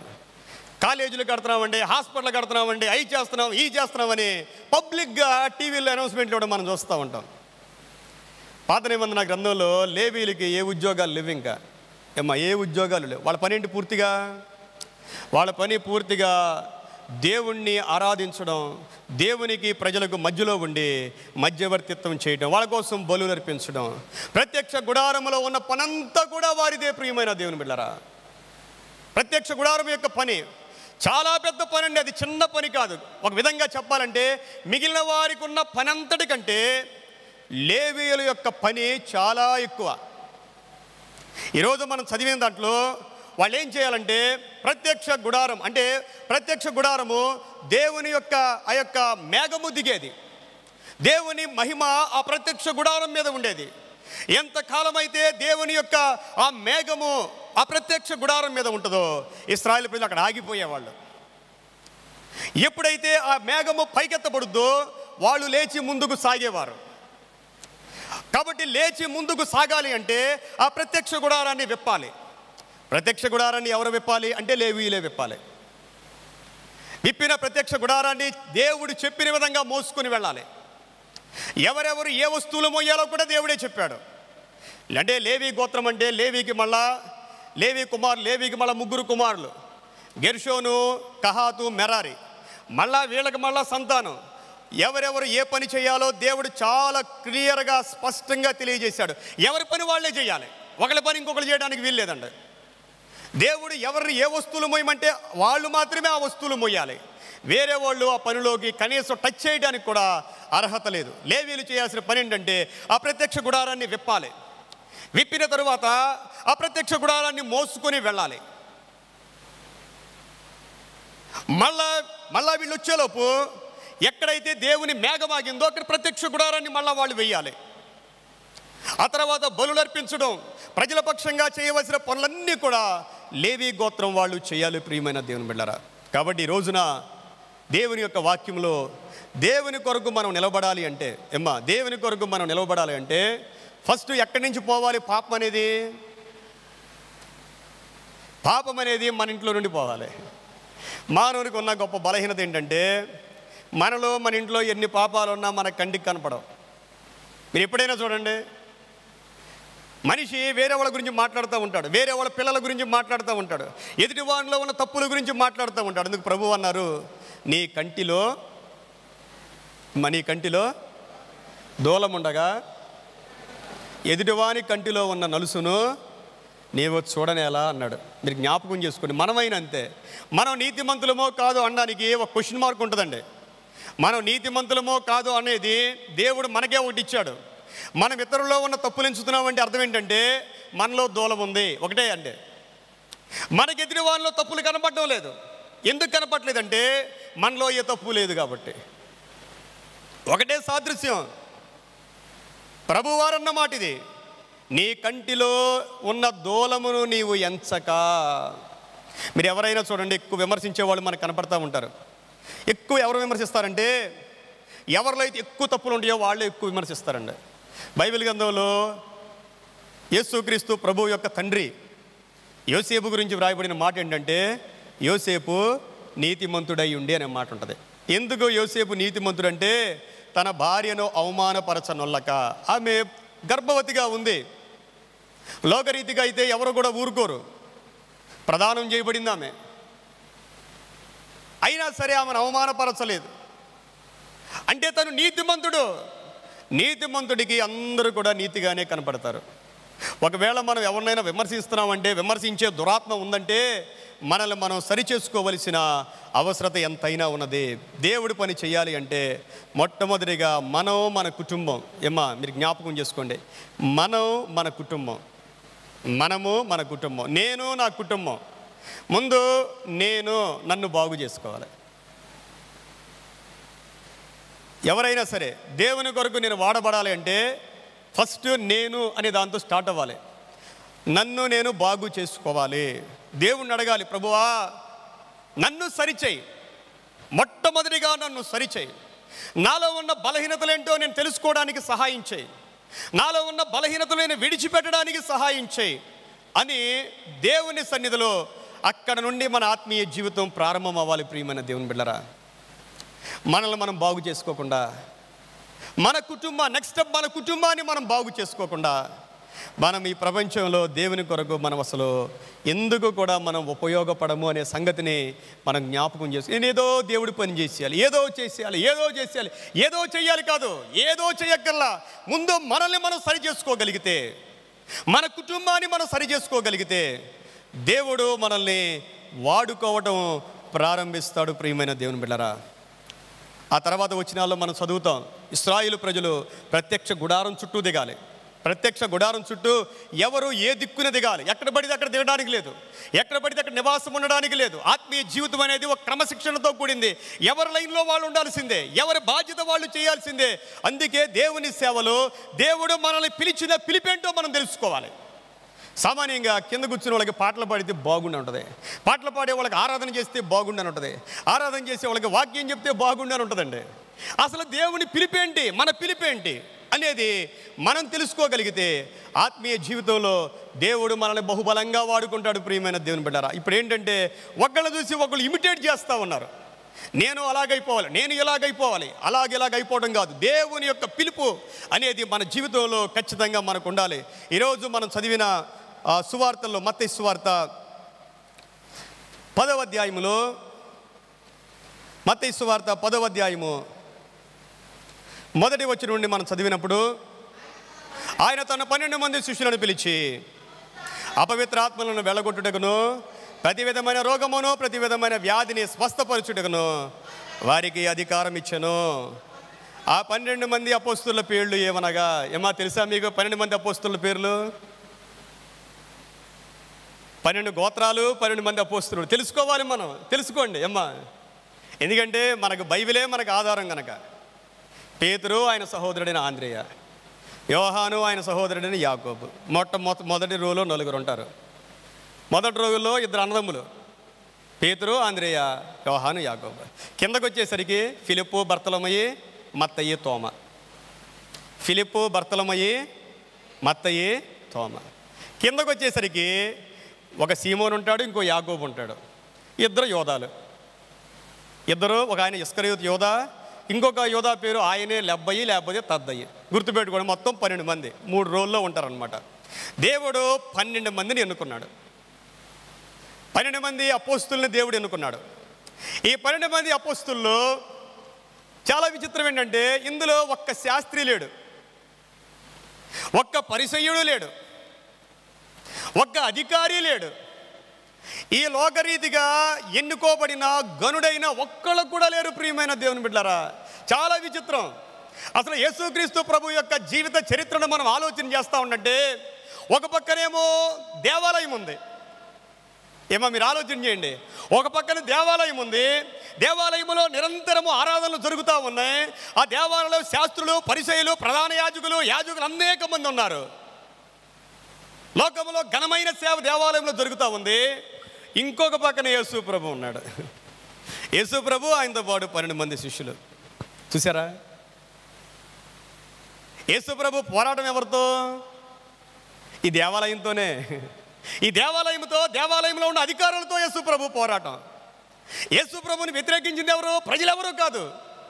ఆ రోజుల్లో నిత్యము బలులు జరిగే ఆ దేవాలయంలో ఉన్న అధికారులే యేసు ప్రభుని వ్యతిరేకించారు. దేవునిలో ఉండి, దేవుని పనిలో ఉండి, దేవుని సేవ చేస్తూనే, నిత్యము బలులు అర్పిస్తూనే, దేవునికి కానుకలు అర్పిస్తూనే యేసుక్రీస్తు ప్రభుని వ్యతిరేకించారు. కారణం ఏంటంటే, వారికి దేవుని వాక్యము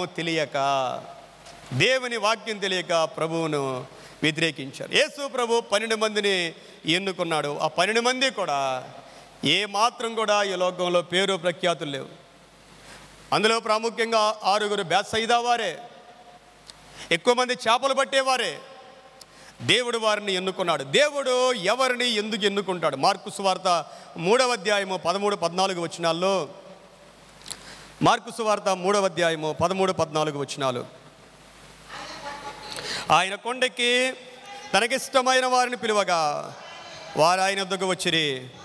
వారు తనతో కూడా ఉండునట్లును దెయ్యములను వెళ్ళగొట్టు అధికారం గలవారే సువార్త ప్రకటించుటకును వారిని పంపవలనని ఆయన 12 మందిని నియమించెను. చూడండి, యేసు ప్రభు తనకిష్టమైన వారిని పిలిచాడంట. ఆయన కొండ ఎక్కి ప్రభు దగ్గరికి వెళ్ళాలంటే కొండ ఎక్కాలి. కొండ అనుభవం, కొండ అంటే ప్రార్థన అనుభవం, దేవునితో గడిపే అనుభవం. ప్రభు ఎవరిని పిలిచాడంటే తనకిష్టమైన వారిని పిలిచాడు. దేవునికి ఇష్టమైన వారుగా ఉంటే దేవుడు మనల్ని పిలుస్తాడు. ఆయనకి ఇష్టంగా మనం ఎలా ఉంటే దేవుడు ఇష్టపడతాడు. మన ఆలోచనలు ఎలా ఉండాలి, మన మాటలు ఎలా ఉండాలి, మన నడవడిక ఎలా ఉండాలి, సమస్తాన్ని కూడా దేవుడు చూస్తాడు. ప్రియమైన దేవుని బిడ్డరా, ప్రభు అంట తనకిష్టమైన వారిని పిలువగా, ఎందుకంటే వాళ్ళు తనతో ఉండునట్లును. చూడండి, వాళ్ళు తనతో ఉండాలి. దేవుడు ఎన్నుకున్న వారు దేవునితోనే ఉండాలి, దేవునితో గడపాలి, ప్రార్థనలో వాక్యంలో గడపాలి, ఆయన ఆరాధించడంలో గడపాలి, ఆయన్ని మహిమపరచడంలో, ఆయన చిత్తాన్ని నెరవేర్చడంలో గడపాలి. దెయ్యాల్ని వెళ్ళగొట్టడానికి, రోగుల్ని స్వస్థపరచడానికి, సువార్త ప్రకటించడానికి దేవుడు తనకిష్టమైన వారిని ఎన్నుకున్నాడు. ప్రియమైన దేవుని బిడ్డరా, ఆయన ఇష్టం మన ఇష్టం కాదండి, మన ఇష్టం కాదు. నన్ను చాలాసార్లు మా పిల్లలు అడుగుతారు, ఎందుకు వచ్చావు డాడీ సేవకు అంటారు. ఎందుకు వచ్చావు, మన ఇష్టం కాదు. దేవుడు పిలిస్తే రావాల్సిందే. దేవుడు పాత నిబంధన అయినా క్రొత్త నిబంధన అయినా దేవుని పిలుపు అనగల ఒక త్యాగం ఉంటుంది. ప్రియమైన దేవుని బిళ్ళరా, వీళ్ళందరూ పని పాటలు లేనివారు కాదండి. ఈ రోజులు ఎలా ఉంటుందంటే ఏ పని లేదా సేవ చేసి అంటారు. ఇంట్లో 2 పిల్లలు ఉన్నారనుకోండి, ఒక ఆయన ఇంజనీరు, ఇంకొక ఆయన మామూలుగా ఉన్నాడు అనుకోండి, ఏం చేస్తారు చెప్పండి, ఏమంటారు? తల్లిదండ్రులు ఆశ ఏంటి? మనం వాళ్ళు అనుకుంటాం. ప్రియమైన దేవుని బిడ్డలారా, అలా ఉండదండి. దేవుని యొద్దకు దేవుడు ఎవరిని పిలిచినా ఒక ఉన్నతమైన బలిని కోరే దేవుడు. బలి లేకుండా పాత నిబంధనలో ప్రజల్ని దేవుడు అంగీకరించలేదు. బలి లేని చోట పాత నిబంధనలో దేవుడు ఎవరిని అంగీకరించలేదు. ఒక మనిషి అంగీకరించబడాలి అంటే దహన బలి, సమాధాన బలి, పాప పరిహారార్థ బలి, అపరాధ పరిహారార్థ బలి, నైవేద్యము దేవుడు పాత నిబంధన గ్రంథంలో పెట్టాడు. ఒక మనిషి ప్రభువు దగ్గరికి, దేవుని దగ్గరికి వెళ్ళాలి అంటే మొట్టమొదటిగా ఒక బలి అర్పిస్తేనే దేవుని యొక్క ప్రత్యక్ష గుడారము దగ్గరికి నిలవడానికి ఒక మనిషి అర్హుడు. ప్రియమైన దేవుని బిడ్డలారా, వాళ్ళు యాజకులైనా లేవీలైనా ఎవరైనా సరే బలి లేకుండా దేవుడు ఎవరిని కోరలేదు. ఈవెన్ క్రొత్త నిబంధనలోనైనా చేపలు పట్టుకునే వారిని దేవుడు పిలిచాడు. వాళ్ళు ఏం చేశారు? ఒక్క క్షణం కూడా ఆలోచించాల. తమ వృత్తిని పక్కన పెట్టేసి, తమ యొక్క దోణెలు, తమ యొక్క వలలు, తమ కుటుంబాన్ని విడిచిపెట్టేసి ప్రభువును వెంబడించారు. ప్రభువును వెంబడించారండి. పేతురు అన్నాడు, ప్రభువా మేము సమస్తాన్ని విడిచిపెట్టేశాం కదా, మేము సమస్తాన్ని విడిచిపెట్టేశాం కదా, నువ్వు మాకేమిస్తావయ్యా అని అడిగాడు. దేవుని సేవ అంటే ఈ రోజుల్లో అన్నీ సంపాదించుకోవడం, ఈ రోజుల్లో దేవుని సేవ. ఏమ్మా, ఎవరైనా అడిగితే ఏం చేస్తావంటే సేవ అంటారు. వాళ్ళు అనుకుంటారు సేవ అంటే మంచి భోజనం పెడతారు, కానుకిస్తారు. సేవ అంటే అది కాదండి, అది సేవ కాదు. దేవుని దృష్టిలో సేవ కాదు. పేతురు అడిగా, అయ్యా మేము సమస్తాన్ని నీకు ఇచ్చేసాం. యోహాన్ అడిగాడు. యోహాన్ అన్నాడు, వెండి బంగారాలు నా యొద్ద లేవు అన్నాడు. ఏమున్నాయి మరి? నజరేయుడైన యేసు నామములో నడువు అన్నాడు. వెండి బంగారాలు మన దగ్గర ఉంటే మనం ఎవరిని నడిపించలేము. ఏమన్నా మనం నడిపించలేం. అన్నీ ప్రభు కొరకు వదిలేసి దేవుని ఆత్మతో మనం నింపబడితే దేవుని కొరకు ఏమైనా చేయగలం. ప్రియమైన దేవుని బిడ్డలారా, అపోస్తులని అన్నారు. అపోస్తుల గురించి ఏమన్నారంటే వీళ్ళు భూలోకాన్ని తలకిందులు చేసేవాళ్ళు అన్నారు. భూలోకాన్ని తలకిందులు చేసేవాళ్ళం. దేవుని ఆత్మ, దేవుని అభిషేకం అలాంటిది. ప్రియమైన దేవుని బిడ్డలారా, ఇక్కడ మనం చూస్తూ ఉండంటే తనకిష్టమైన వారిని ప్రభువారు పిలిచారు. ఇష్టమైన వారిని పిలవగా వారు తనతో ఉండునట్లును. చూడండి, వారు తనతో ఉండునట్లును. దేవునితో గడపాలి. దేవుని సేవ అంటే దేవునితో గడపాలి. దేవుని చిత్తానికి లోపడాలి. ఆయన విడిచిపెట్టమన్నది విడిచిపెట్టేయాలి. ఆయన చేపట్టమన్నది చేపట్టాలి. ప్రియమైన దేవుని బిడ్డలారా, నిజంగా దేవుని కొరకు నిలవబడితే ఈ లోకములో ప్రజలందరూ కూడా వ్యతిరేకమైపోతారు. అందరూ వ్యతిరేకమైపోతారు. దేవుడు ఎందుకు లేవీయుల్ని ఎన్నుకున్నాడు? క్రొత్త నిబంధనలో దేవుడు ఎందుకు శిష్యుల్ని ఎన్నుకున్నాడు? అపోస్తుల కార్యం మనం చూస్తే అపోస్తుల కార్యంలో కూడా దేవుడు కొద్దిమందిని ఎన్నుకున్నాడు. ఎలాంటి వారిని దేవుడు ఎన్నుకున్నాడంటే, మొట్టమొదటిగా దేవుని యొక్క పరిచర్య చేయడానికి దేవుడు కొంతమందిని ఎన్నుకున్నాడు. ఆ పరిచర్య చేసేవాళ్ళు ఎలాగున్నారంటే, వీళ్ళు సేవ చేసేవాళ్ళు కాదు, ఒక విధంగా చెప్పాలంటే సేవకులకి సహాయం చేసేవాళ్ళు. వీళ్ళెవరంటే, అపోస్తుల కార్యం 6వ అధ్యాయము ప్రారంభం నుండి, ఆ దినములలో శిష్యుల సంఖ్య విస్తరించుచున్నప్పుడు అనుదిన పరిచర్యలోని తమలోని విధవరాండ్రను చిన్న చూపు చూచిరని హెబ్రీల మీద గ్రీకు భాష మాట్లాడు యూదులు సనగసాగిరి. అప్పుడు 12 అపోస్తులు తమ యొద్దకు శిష్యుల సమూహమును పిలిచి, మేము దేవుని వాక్యమును బోధించడమని ఆహారము పంచిపెట్టుట యుక్తము కాదు. కాబట్టి సహోదరులారా, ఆత్మతోనూ జ్ఞానముతోనూ మంచి పేరు పొందిన 7 మనుషులను మీలో ఏర్పరచుకొనుడి. చూడండి, ఆత్మతో జ్ఞానముతో మంచి పేరు. దేవుని పరిచర్య చెయ్యాలి. ఈ పరిచర్య దేనికోసం అంటే, ఆహారం వడ్డించడానికి, టీలు ఇవ్వడానికి, టిఫిన్లు పెట్టడానికి, ఏదన్నా పంచడానికి, ఏదైనా పరిచర్య చేయడానికి ఏముండాలంట? ఆత్మ ఉండాలి, జ్ఞానం ఉండాలి, మంచి పేరు ఉండాలి. ఏంటండి, ఈ పంచి పెట్టడానికి కూడా ఇలాంటివి కావాలా? మనం ఏం చేస్తాం పంచి పెట్టడానికి?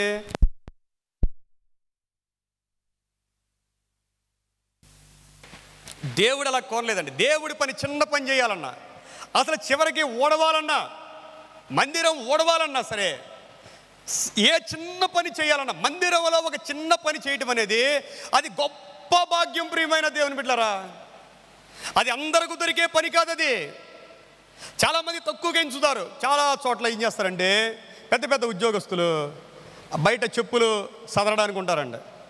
చాలామంది గొప్ప గొప్ప ఉద్యోగస్తులు ఓడవడానికి వస్తారు ఉదయాన్నే. ఎందుకంటే దేవుని మందిరంలో ఏ చిన్న పని చేయాలన్నా దేవుడిచ్చే అర్హత, యోగ్యత ఉండాలి. లేదనుకోండి, అపవాది ఊరికే వాళ్ళని పట్టుకుంటాడు. కరెక్ట్గా సమయానికి వచ్చినప్పుడు అపవాది వాళ్ళని పట్టుకొని దేవుని పనిని ఆటంకి పెడతాడండి. దేవుని పని ఎవరు పడితే వాళ్ళు చేస్తే కరెక్ట్ సమయంలో కొంతమంది అలుగుతారండి, కరెక్ట్ సమయంలో కొంతమంది మానేస్తారండి. ఈ అలగడం, మానేయడం, తిట్టుకోవడం, ఎవరైనా ఒక చిన్న మాట అంటే మానేస్తారు కొంతమంది. కారణం ఏంటంటే దేవుని ఆత్మ లేకపోవటం. దేవుని పని చేయాలంటే ఎన్నో ఆటుపోట్లు మనం తట్టుకోవాలి. ఎవరు ఎన్నన్నా మనం పట్టించుకోకూడదు. ఒక దేవుని అభిషేకంతో దేవుని కొరకు నమ్మకంగా సాగిపోవాలి. ఒక మనిషి మనల్ని పొగుడుతున్నప్పుడు ఎంత హ్యాపీగా ఫీల్ అవుతామో, ఒక మనిషి తిట్టినా సరే అంతే హ్యాపీగా దేవుని కొరకు మనం భరించాలి.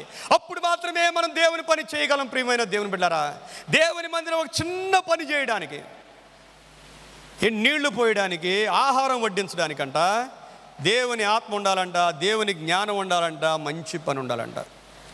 ఇది దేనికోసం? వాక్యం ప్రకటించడానికి కాదండి, ఇది కేవలం పరిచర్య చేయడానికి. 13వ అధ్యాయంకి వచ్చేసరికి అపోస్తుల కార్యంలో ఒక 5 వ్యక్తులు, సిరియాలోని అంతియొకయలో 5 వ్యక్తులు కలిసి ప్రార్థన చేస్తూ ఉన్నారు. వారెవరంటే బర్నబా, సిమియోను, లూకియా, మనయేను, సౌలు అనే 5 వాళ్ళు కలిసి ప్రభువుని ఆరాధిస్తూ ఉపవాసం ఉండి దేవుణ్ణి సేవిస్తున్నారంట. ఉపవాసం ఉండి దేవుణ్ణి సేవిస్తూ ఉంటుండగా పరిశుద్ధాత్మ దేవుడు వారితో మాట్లాడాడు, బర్నబాను, సౌలును నా కోసం ప్రత్యేకపరచండి అని. అప్పటిదాకా కూడా సౌలు దేవుని పని చేస్తూనే ఉన్నాడు, సాక్ష్యాలు చెప్తూ ఉన్నాడు. కానీ ఒక రోజున పరిశుద్ధాత్మ దేవుడు పిలుస్తూ ఉన్నాడు, వీరిద్దరిని నా కొరకు ప్రత్యేకపరచండి, వీళ్ళిద్దరూ కలిసి నా పని వీళ్ళు చేయాలి. 5 దేవుడు ఇద్దరిని ప్రత్యేకపరుచుకున్నాడు. దేవుని పని, ప్రియమైన దేవుని బిడ్డలారా, దేవుని పని చాలా కష్టమైందండి, చాలా కష్టమైంది. నేను చూస్తూ ఉంటాను, పాట పోతే అలుగుతారు కొంతమంది. మన దగ్గర ఎవరు లేరులేండి, మన గురించి కాదు. నా జీవితంలో నేను చూసింది కేవలం దెయ్యపాత్మలు అనమాట. దెయ్యపాత్మలు ఉంటాయి, దురాత్మలు పట్టి పాటలు పాడి చాలా మందిలో దురాత్మలు ఉంటాయి. అందుకు అలుగుతారండి, వాళ్ళ పేరు చెప్పపోతే అలుగుతారండి. దేవుని పని పాడు చేసే వాళ్ళు ఎక్కువ మంది ఉంటారండి. వాళ్ళు ఎవరైనా, వాళ్ళ సొంత వాళ్ళైనా, రక్త సంబంధికులైనా, బయట వాళ్ళైనా సరే, దేవుని ఆత్మ కలిగిన వారు క్షమించలేరు. ప్రియమైన దేవుని బిడ్డలారా, దేవుని కొరకు మనం ప్రత్యేకపరచబడాలి. కాబట్టి లేవీయుల్ని దేవుడు ప్రత్యేకపరుచుకున్నాడు. ఎందుకో దేవుడు లేవీయుల్ని ఎన్నుకున్నాడంటే, లేవీయులు తమ సొంత వారినే హతము చేశారు. ఎంతమందిని అంటే 3,000 మందిని హతం చేశారు. 3,000 మందిని హతం చేశారు. మనం కూడా దేవుని ఆత్మ కలిగి మన సొంత వాళ్ళు తప్పు చేస్తే ఎలా ఉంటాం మనం? చెప్పండి. కొన్నిసార్లు మనకు తప్పు అనిపించదు మన సొంత వాళ్ళు చేస్తే. అయినా సరే దేవుని ఆత్మ కలిగి మనం సరి చేయాలి. దేవుని పని ఎన్నడూ పాడవకూడదండి. ఎన్నడూ దేవుని పని పాడవకూడదు. దేవుని పనికి ఎన్నడూ కూడా ఆటంకం కలగకూడదు. ప్రియమైన దేవుని బిడ్డలారా, ఎన్నడూ ఆటంకం కలగకూడదు. మన దేవుడు ఎంత రోషం కలిగిన దేవుడు అంటే, ఏలీ కుమారులు తప్పు చేసినప్పుడు దేవుడు క్షమించలేకపోయాడండి. ఏలీ కుటుంబం మొత్తాన్ని కూడా నాశనం చేశాడు. దేవుని సేవ ఎలాంటిదంటే, రాబోయే రోజుల్లో మనం ధ్యానం చేస్తాం. అహరోనుకు 4 కుమారులు, నాదాబు, అబీహు, ఎలియాజరు, ఏతామారు 4 కుమారులు ఉంటారు. అహరోను తర్వాత నాదాబు ప్రథముడు, ప్రధాన యాజకత్వం చేయాల్సిన వాడు, ఈ లేవీలందరి మీద అధికారి. చిన్న తప్పు చేశాడండి, స్పాట్లో కాలిపోయారు ఇద్దరు కూడా. నాదాబు, అబీహులు ఇద్దరు కూడా కాలిపోయారు చిన్న తప్పుకండి. దేవుని పని అంత రోషం కలిగింది. అందువల్ల దేవుని పనిలో మనం రాజీ పడకూడదు. ప్రియమైన దేవుని బిడ్డరా, దేవుని పనిలో శరీర సంబంధమైనది ఉండకూడదు. దేవుడు అంటాడు, శరీర సంబంధమైంది, ఆత్మ సంబంధమైంది రెండు కూడా వేరు చేసేయి అంటాడు. రెండు కూడా వేరు చేసి ఆత్మ సంబంధమైన వారుగా లేవీయులు ఉండాలి అనేది దేవుని యొక్క సంకల్పమై ఉన్నది. కాబట్టి ప్రభు అన్నాడు, ఈ లేవీయులని అందరితో నీవు కలపవద్దు. ప్రభు అన్నాడు శిష్యులతో, ఎందుకు దేవుడు ఇంత అధికారం ఇచ్చాడంటే శిష్యులకి, శిష్యులు అన్ని విడిచి ప్రభువుని వెంబడించారు. ప్రభు శిష్యులతో అన్నారు, శిష్యులారా, మీరు పట్టణాల్లోనికి వెళ్ళండి, గ్రామాలకు వెళ్ళండి అన్నాడు. ఎవరైనా మిమ్మల్ని చేర్చుకుంటే ఆ ఇంట్లోకి వెళ్ళండి అన్నాడు. మీరు వెళుతూ వారికి మీ శుభములు, ఆశీర్వాదాలు చెప్పండి అన్నాడు. ఏ ఇల్లు అయితే యోగ్యమైందో, అంటే యోగ్యమైన మనసుతో దేవుడు పంపించిన వారిని స్వీకరిస్తారో ఆ శుభములు ఆ ఇంటి మీద ఉంటాయి అంటారు. చాలామందికి సేవకుని విలువ తెలియదండి. మనం చేసుకున్న ప్రార్థనలన్నీ ఒక ఎత్తు, దేవుని సేవకుడు చేసే ఒక చిన్న ప్రార్థన ఒక ఎత్తు.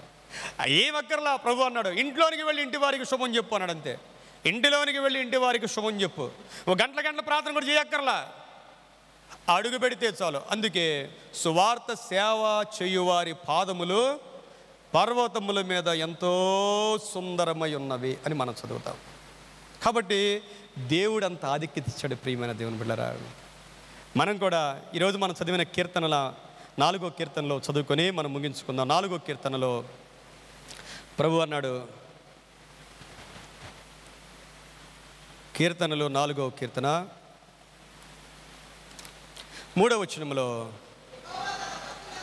యెహోవా తన భక్తులను తనకు ఏర్పరుచుకున్నాడని దేవుడే ఏర్పాటు చేసుకుంటాడండి. ఎబ్రీయులు రాసిన పత్రికలో అంటాడు, ఎవరు కూడా దీన్ని తమంతట తాముగా పొందలేరు, దేవుడు ఏర్పాటు చేసుకున్నాడు. యెహోవా తన భక్తులను తనకు ఏర్పాటు చేసుకుంటా ఉన్నాడు. ఎవరిని అంటే, మొదటి వచనములో, నా నీతికి ఆధారమగు దేవా. ఎవరైతే నీతిగా బ్రతకాలని ఆశపడుతున్నారో దేవుడు వారిని ఏర్పాటు చేసుకుంటాడు. ఏమ్మా, ఎవరైతే దేవుడు అంటే భయభక్తులు కలిగి ఉంటారో, ఈ కీర్తనలో మనం చదువుతూ ఉంటాం, దేవుని బిడ్డలకు దేవుడిచ్చిన ఆశీర్వాదం 7వ వచనంలో, వారి ధాన్య ద్రాక్షారసములు విస్తరించిన నాటి సంతోషము కంటే అధికమైన సంతోషము దేవుడు ఏర్పాటు చేసుకునే వారికి దేవుడు సంతోషాన్ని ఇస్తాడు. ఆ సంతోషము వెండి బంగారము ఆస్తుల్లో ఉండదు. వారి ధాన్య ద్రాక్షారసము విస్తరించిన నాటి సంతోషము కంటే అధికమైన సంతోషం నీవు నా హృదయములో పుట్టించున్నావు. దేవుని బిడ్డలారా, దేవుని కొరకు మీరు కూడా ప్రత్యేకించబడండి. దేవుని కొరకు మీరు ప్రత్యేకంగా ఉండండి, ప్రత్యేకంగా నడుచుకోండి, ప్రత్యేకంగా జీవించండి. అన్యజనుల ఆలోచనలు మీలోనికి రానివద్దు, అన్యజనుల కార్యక్రమాలు మీలోనికి రానివద్దు. పరిశుద్ధముగా మీరు బ్రతకండి, దేవుణ్ణి మీరు కలిగి జీవించండి, వాక్యాన్ని ధ్యానం చేయండి, దేవునికి మిమ్మల్ని మీరు చూపించుకోండి. దేవునికి మిమ్మల్ని మీరు, దేవా నేను నీ కొరకు ఒక ప్రత్యేకమైన పాత్రగా ఉన్నానయ్యా అని దేవునికి మిమ్మల్ని మీరు చూపించుకోగలిగితే దేవుడు మిమ్మల్ని అభిషేకించి ప్రత్యేకపరుస్తాడు. కొరింథీయులకు రాసిన పత్రిక 2:6 ఉంటుంది, మీరు ప్రత్యేకంగా ఉండండి, వారిలో నుండి మీరు ప్రత్యేకంగా ఉండండి అనే మాటను మనం చూస్తూ ఉంటాం. కళ్ళు మూసుకుందాం, ప్రార్థించేద్దాం.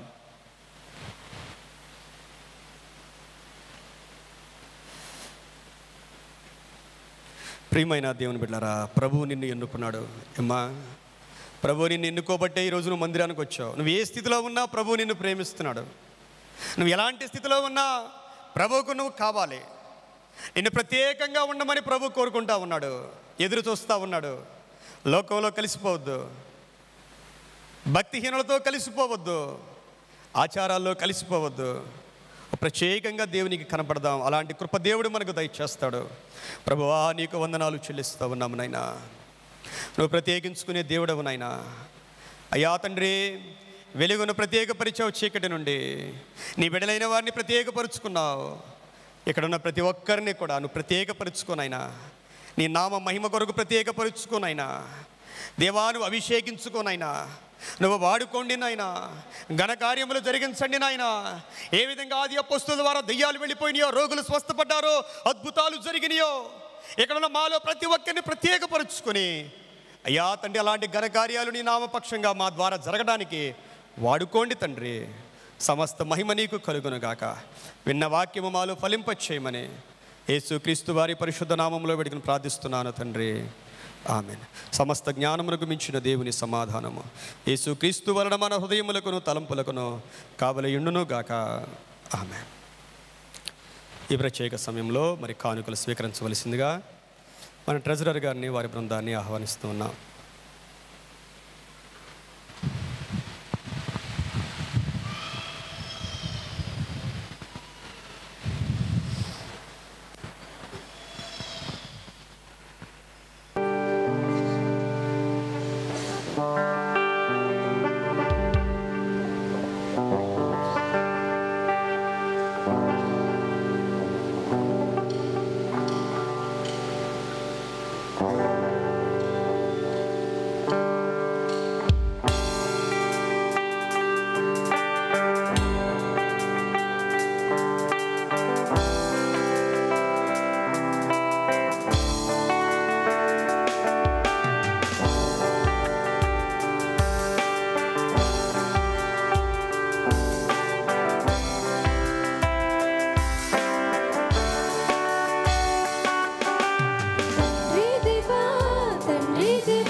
నీ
సుఖము తండ్రి దేవా నానందమా నీ బడిలో నాకు సుఖము తండ్రి దేవా నా సర్వం నీవయ్యా నీవుంటే నాకు చాలు తండ్రి దేవా నా సర్వం నీవయ్యా నీవుంటే నాకు చాలు నా ప్రియుడా నా ప్రాణమా నిన్నారాధించెదన్ నా జీవమా నా స్నేహమా నిన్నారాధించెదన్ నా ప్రియుడా నా ప్రాణమా నిన్నారాధించెదన్ నా జీవమా నా స్నేహమా నిన్నారాధించెదన్ తండ్రి దేవా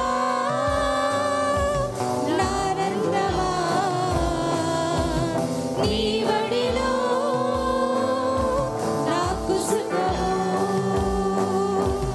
తండ్రి దేవా నానందమా నీ బడిలో నాకు సుఖము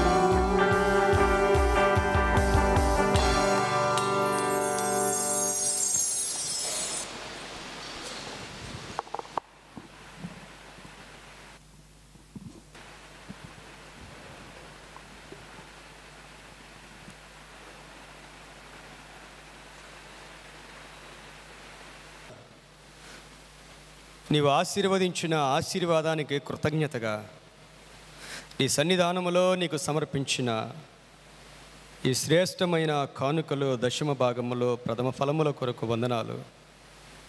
ఇప్పుడే ఇవ్వబడునన్నావు, నూరంతల ఆశీర్వాదం ఇస్తానన్నావు. ప్రభువా, ప్రతి ఒక్కరికి నూరంతల మేలు మీరు అనుగ్రహించమని ప్రార్థన చేస్తూ ఉన్నాను. నీ సన్నిధానములో నిలవబడిన నీ బిడ్డలందరిపైన మీ సన్నిధి కాంతి ప్రకాశింపచేయండి. మేము జయించలేని మానవ బలహీనతలు జయించగలుగుటకు నీ ఆత్మశక్తిని దయచేయండి. ప్రతి రోగాన్ని ప్రతి పాపాన్ని మా నుండి దూరపరచండి. నా ప్రభువా, ఒక ప్రత్యేకమైన దీవెన చిన్న బిడ్డలు చదువుకునే బిడ్డలకు జ్ఞానాన్ని ఇవ్వండి. యవ్వన బిడ్డలకు వారి ఉద్యోగాల్లో తోడుగా ఉండండి.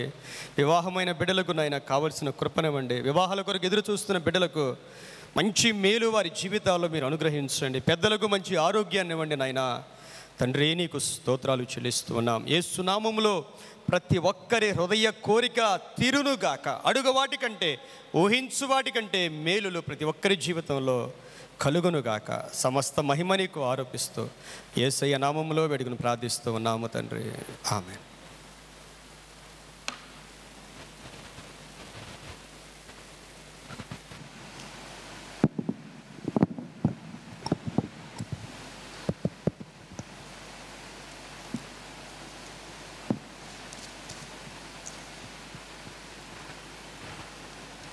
మొదటిగా మన దేవాదేవికి వందనాలు తెలియజేసుకుంటూ ఉన్నాను. ఈ ఆరాధన కూడా వచ్చిన సంఘమంతటికి ప్రేమపూర్వక ఆహ్వానము, వందనాలు తెలియజేసుకుంటున్నాను. ఈ కార్యక్రమాన్ని చక్కగా నడిపించి చక్కని దైవ సందేశం అందించిన మన దైవజనులు రెవరెండ్ అన్ని నాయుడు గారికి వందనాలు తెలియజేసుకుంటున్నాను. ప్రియమైన దేవుని సంగమా, మరి ఈరోజు చాలా ప్రత్యేకమైన రోజుగా మనం చూస్తూ ఉన్నాము, వింటూ ఉన్నాము. ఫాదర్స్ డే, తండ్రి యొక్క జన్మము తెలుసుకోవడానికి ఆయన చేసినటువంటి మేలును తలపోసుకుంటూ ముందుకు కొనసాగుతూ ఉన్నాం ప్రియులారా. మరి నాన్న చిన్న కోట్ చెప్తాను, వినండి. తన కష్టాలను పంచుకుంటూ ఏనాడు ప్రతిఫలం ఆశించినటువంటి వ్యక్తే నాన్న. మరి నాన్నను మనసారా ఎంతమంది ఆయన్ను విసిగిస్తున్నామో, ఎంతమంది ఆయన మీద కోపడుతున్నామో మనం చాలా జాగ్రత్తగా తెలుసుకుంటూ ఉన్నాం. చిన్ననాటి నుంచి మనల్ని ఎత్తుపట్టుకొని పైన ఎక్కుతున్నట్టు తంతున్నా, మోస్తూ అలాగనే మన జీవితానికి ఒక దారి చూపిస్తూ కొనసాగుతూ నిత్యము ఒక హీరోగా ఒక వ్యక్తిత్వాన్ని చూపిస్తూ ముందుకు సాగే వ్యక్తే నాన్న. కష్టాల్లో కానీ, బాధలో కానీ, వేదనలో కానీ, దుఃఖంలో కానీ, ఆనందంలో కూడా ఆయన నాన్నే కనుక మరి దేవాదేవుడు మనకి తండ్రి కనుక ముఖ్యంగా ఆయనకు వందనాలు తెలియజేసుకుంటున్నాను. అలాగనే సంఘంలో ఉన్నటువంటి ఫాదర్స్ అందరికీ కూడా ఫాదర్స్ శుభాకాంక్షలు తెలియజేస్తూ ఉన్నాను. వచ్చే ఆదివారం జరగబోయే కార్యక్రమాల వివరాలు తెలుసుకుందామండి. స్త్రీల ఉపవాస ప్రార్థన కూడిక 21/6/24 అనగా శుక్రవారం ఉదయం 10 గంటలకు యూసీసీ సాకేతపురం చర్చిలో ఉంటుందని తెలియజేస్తున్నారు కనుక శివ సమాధి వారు గుర్తించుకొని జరగబెట్టినటువంటి ఆ ఉపవాస ప్రార్థనలో పాల్గొనాలని మనం చేస్తూ ఉన్నాను. ప్రత్యేకమైనటువంటి ప్రార్థనలు ఉన్నవి. ముఖ్యంగా మన సంఘ అధ్యక్షులు డాక్టర్ కె ప్రభాకర్ గారు సోమవారం రాత్ర ఆయనకి స్టమక్ పెయిన్ చాలా వచ్చింది. అందుకు ఆయన మేజర్ ఆపరేషన్ జరిగింది 12వ తారీఖున. కనుక సంఘము గుర్తించుకొని ప్రార్థన చేయండి. ఆయన మనం ఏంటంటే ప్రార్థనే తప్ప హాస్పిటల్కి వెళ్తూ వస్తున్నామంటే మనము మన ద్వారా వారికి ఇన్ఫెక్షన్ ఉండవచ్చు రావచ్చు. కనుక ఆయన ప్రత్యేకంగా మనవి కోరుకున్నారు. హాస్పిటల్కి దయచేసి ఎవరిని రావద్దని చెప్తా ఉన్నారు. కనుక మీ అందిన ప్రార్థనలు ఆయన జ్ఞాపకం చేసుకునండి. చక్కగా వచ్చి మనతో పాటు కూడా ఇక్కడ కూర్చొని ఆరాధనలో పాల్గొనేటువంటి భాగ్యాన్ని దేవుడు ఇవ్వాలని కోరుకుంటూ ప్రతి ఒక్కరూ వ్యక్తిగతంగా మీ యొక్క అందిన ప్రార్థనలు జ్ఞాపకం చేసుకునండి. డాక్టర్ కె ప్రభాకర్ గారు గురించి చక్కగా ఆరోగ్యంగా కోలుకొని దేవుని యొక్క ఆలయానికి వచ్చి మనతో పాటు ఆరాధనలాగిన ప్రార్థనలు జ్ఞాపకం చేసుకొస్తే మనం చేస్తూ ఉన్నాను. వచ్చే వారం యథావిధిగా 10 గంటలకి మనం ఆరాధన జరుగుతుంది కనుక సమయాన్ని పాటించి రావాల్సింది మనం చేస్తూ ఉన్నాను. మరి ప్రత్యేకంగా యూత్ కన్వీనర్ గారు ఆ యొక్క బ్యాడ్మింటన్ యొక్క టోర్నమెంట్ గురించి ప్రత్యేకంగా తెలియజేస్తారు కనుక తెలియజేస్తుంది మనం చేస్తూ ఉన్నాను.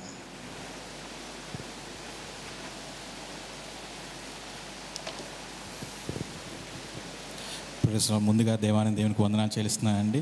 సంఘ పెద్దలకు, సంఘ కార్యవర్గానికి మరియు సంఘ కాపరందరికీ నా హృదయపూర్వక వందనాలు తెలియజేస్తున్నానండి.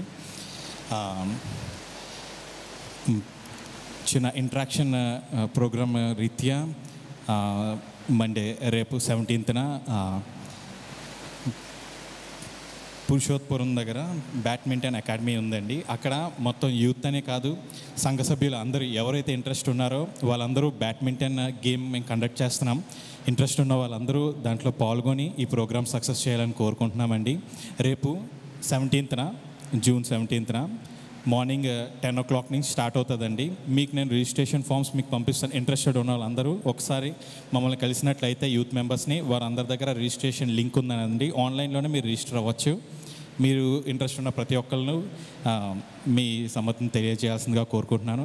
నెక్స్ట్ ట్యూస్డే యథావిధిగా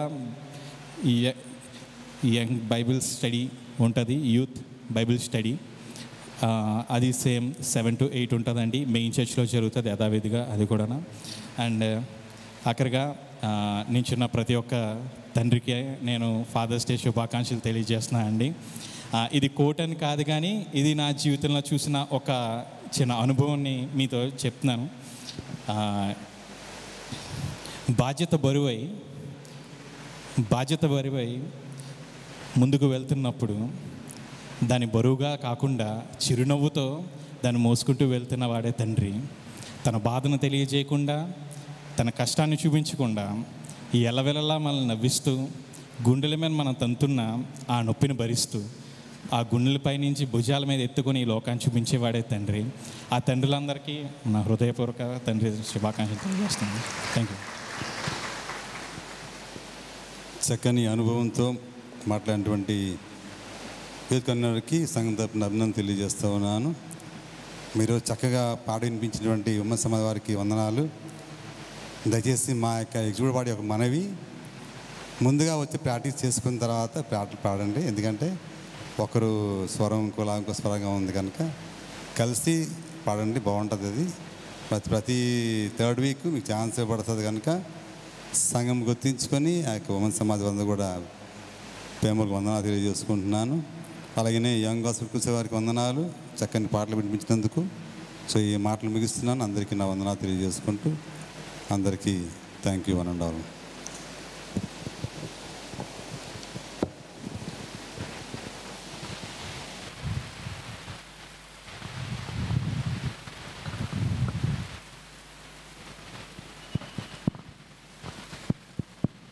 మనందరం లేచి నిలబడి 610వ కీర్తన పాడుకున్న తర్వాత ప్రార్థన చేద్దాం. ముఖ్యంగా మరి ప్రభాకర్ అన్న గారి కోసం మనందరం కూడా చిన్న ప్రార్థన చేసి ఆ తర్వాత ముగింపు ప్రార్థన, పరలోక ప్రార్థన ఆశీర్వాదం సెలవు తీసుకుందాం.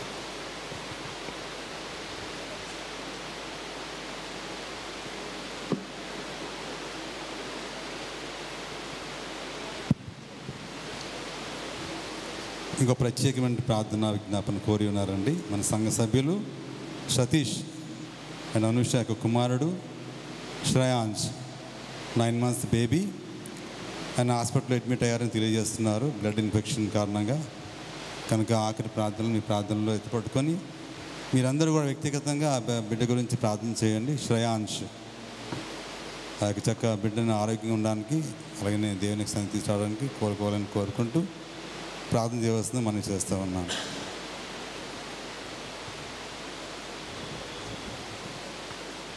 ఆరు 610వ కీర్తన.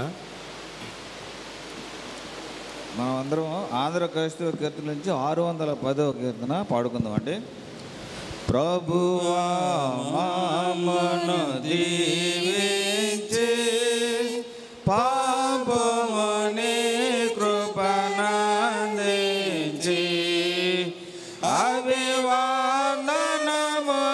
చేకొనుమా విభవము మహిమోన్నతి కీర్తి యుగ యుగములకు నీకగుతా యుగ యుగములకు నీకగుతా పగతుర ప్రేమించెడు శక్తి తగబురుగును చూచెడి రక్తి మిగులా దయచేయుము దైవా జగదేక కుమార కీర్తి యుగ యుగములకు నీకగుతా యుగ యుగములకు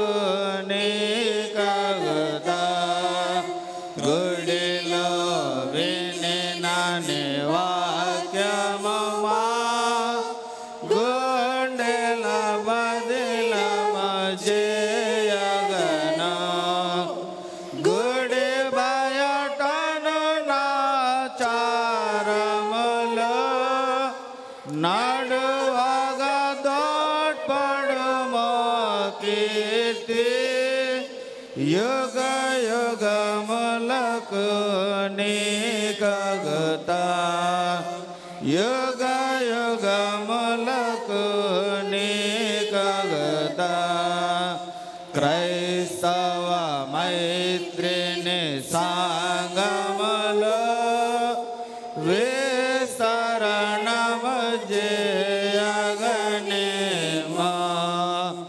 నేస్తవ భావములో కములో నెరపగ దయగనుమో కీర్తి యుగ యుగములకు నీకగుతా యుగ యుగములకు నీకగుతా ప్రభువా మమ్మను దీవించి పాపము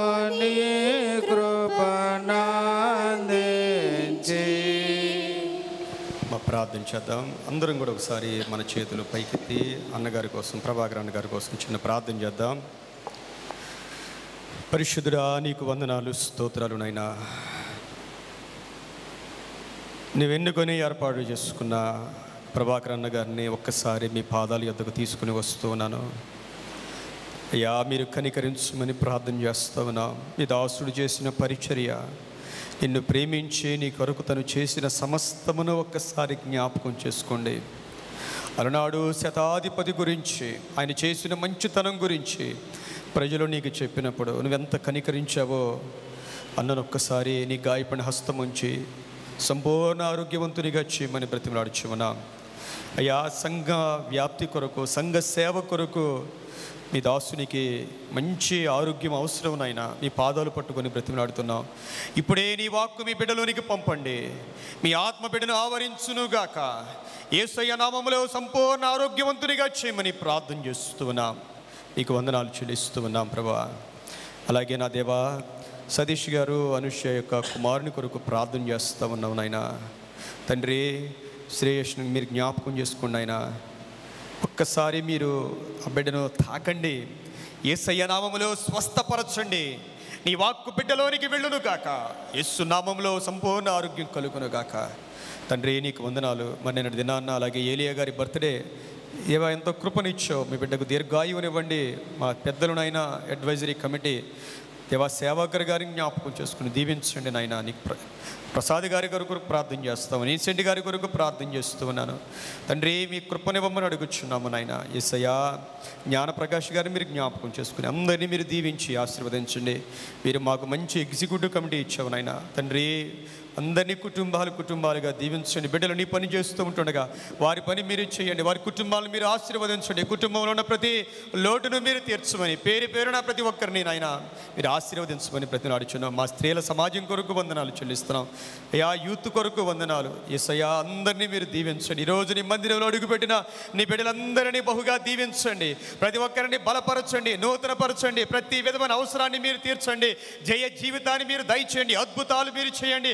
అతిశయ కార్యాలు మీరు చేయండి. నూతన పరచమని అడుగుచున్నాను నాయనా. దేవా, ఆత్మీయంగా ఈ లోకరీతిగా అన్ని విషయాల్లో వర్ధిల్లుదురుగాక. మా సంఘముని నామాన్ని బట్టి బహుగా దీవించబడునుగాక. ఉన్న ప్రతి ఒక్కరూ ఆత్మతో నింపబడుదురుగాక, వాక్యముతో నింపబడుదురుగాక, ఆర్థికంగా దీవించబడుదురుగాక. నీ చిత్తమైతే అనేక మందిని మందిరంలోనికి ఆకర్షించుకోమని ప్రార్థన చేస్తున్నాం. ప్రభువా, మేము బలహీనలో, మాలో ఏ లోటు ఉన్నా, ఏ పాపం ఉన్నా దయతో క్షమించండి. నీ ఉగ్రత మా మీదకి రానివద్దు నాయన. మేము సరి చేసుకునే కృప మాకివ్వండి నాయన. సమస్త మహిమ నీకే కలుగునుగాక. మా సంఘాలు 3 సంఘాలు ఏకాత్మతో, ఏక మనసుతో ఆయా ముందుకు సాగిపోవడానికి సహాయించండి. పరిశుద్ధాత్మదేవా, నీవే మాకు నాయకుడుగా ఉండి మమ్మల్ని నడిపించమని బ్రతిమలాడచ్చు. సమస్త మహిమ నీకు ఆరోపిస్తూ యేసయ్య నామములో వేడుకుని ప్రార్థిస్తూ ఉన్నాము తండ్రి. ఆమేన్. పరలోకమందున మా తండ్రి, నీ నామం పరిశుద్ధపరచబడునుగాక. నీ రాజ్యం వచ్చునుగాక. నీ చిత్తము పరలోకమందు నెరవేరునట్లు భూమి మీద నెరవేరునుగాక. మా ఆహారం నేడు మాకు దయచేయము. మా అపరాధం చేసిన వారిని క్షమించిన ప్రకారం అపరాధం క్షమించము. మమ్మ శోధనకు తప్పించుము. రాజ్యము, శక్తి, మహిమ నిరంతరము నీవే తండ్రి. ఆమేన్. పరమ తండ్రి అయిన దేవాది దేవుని యొక్క ప్రేమయు, మన ప్రభువును రక్షకుడై ఉన్న యేసుక్రీస్తు ప్రభువారి కృపయు, పరిశుద్ధాత్మ దేవుని యొక్క అన్యోన్య సహవాసము, ఆశీర్వాద దీవెనలు చేరి ఉన్న మనందరకు సదాకాలము తోడయుండి దీవించి ఆశీర్వదించునుగాక. ఆమేన్. ఆమేన్. తండ్రి, కుమార, శుద్ధాత్మకును స్తుతి మహిమలు కలుగుగాక. ఆదిని ఇప్పుడు ఎల్లప్పుడు అయినట్లు యుగములు అవును. ఆమేన్. తండ్రి, కుమార, శుద్ధ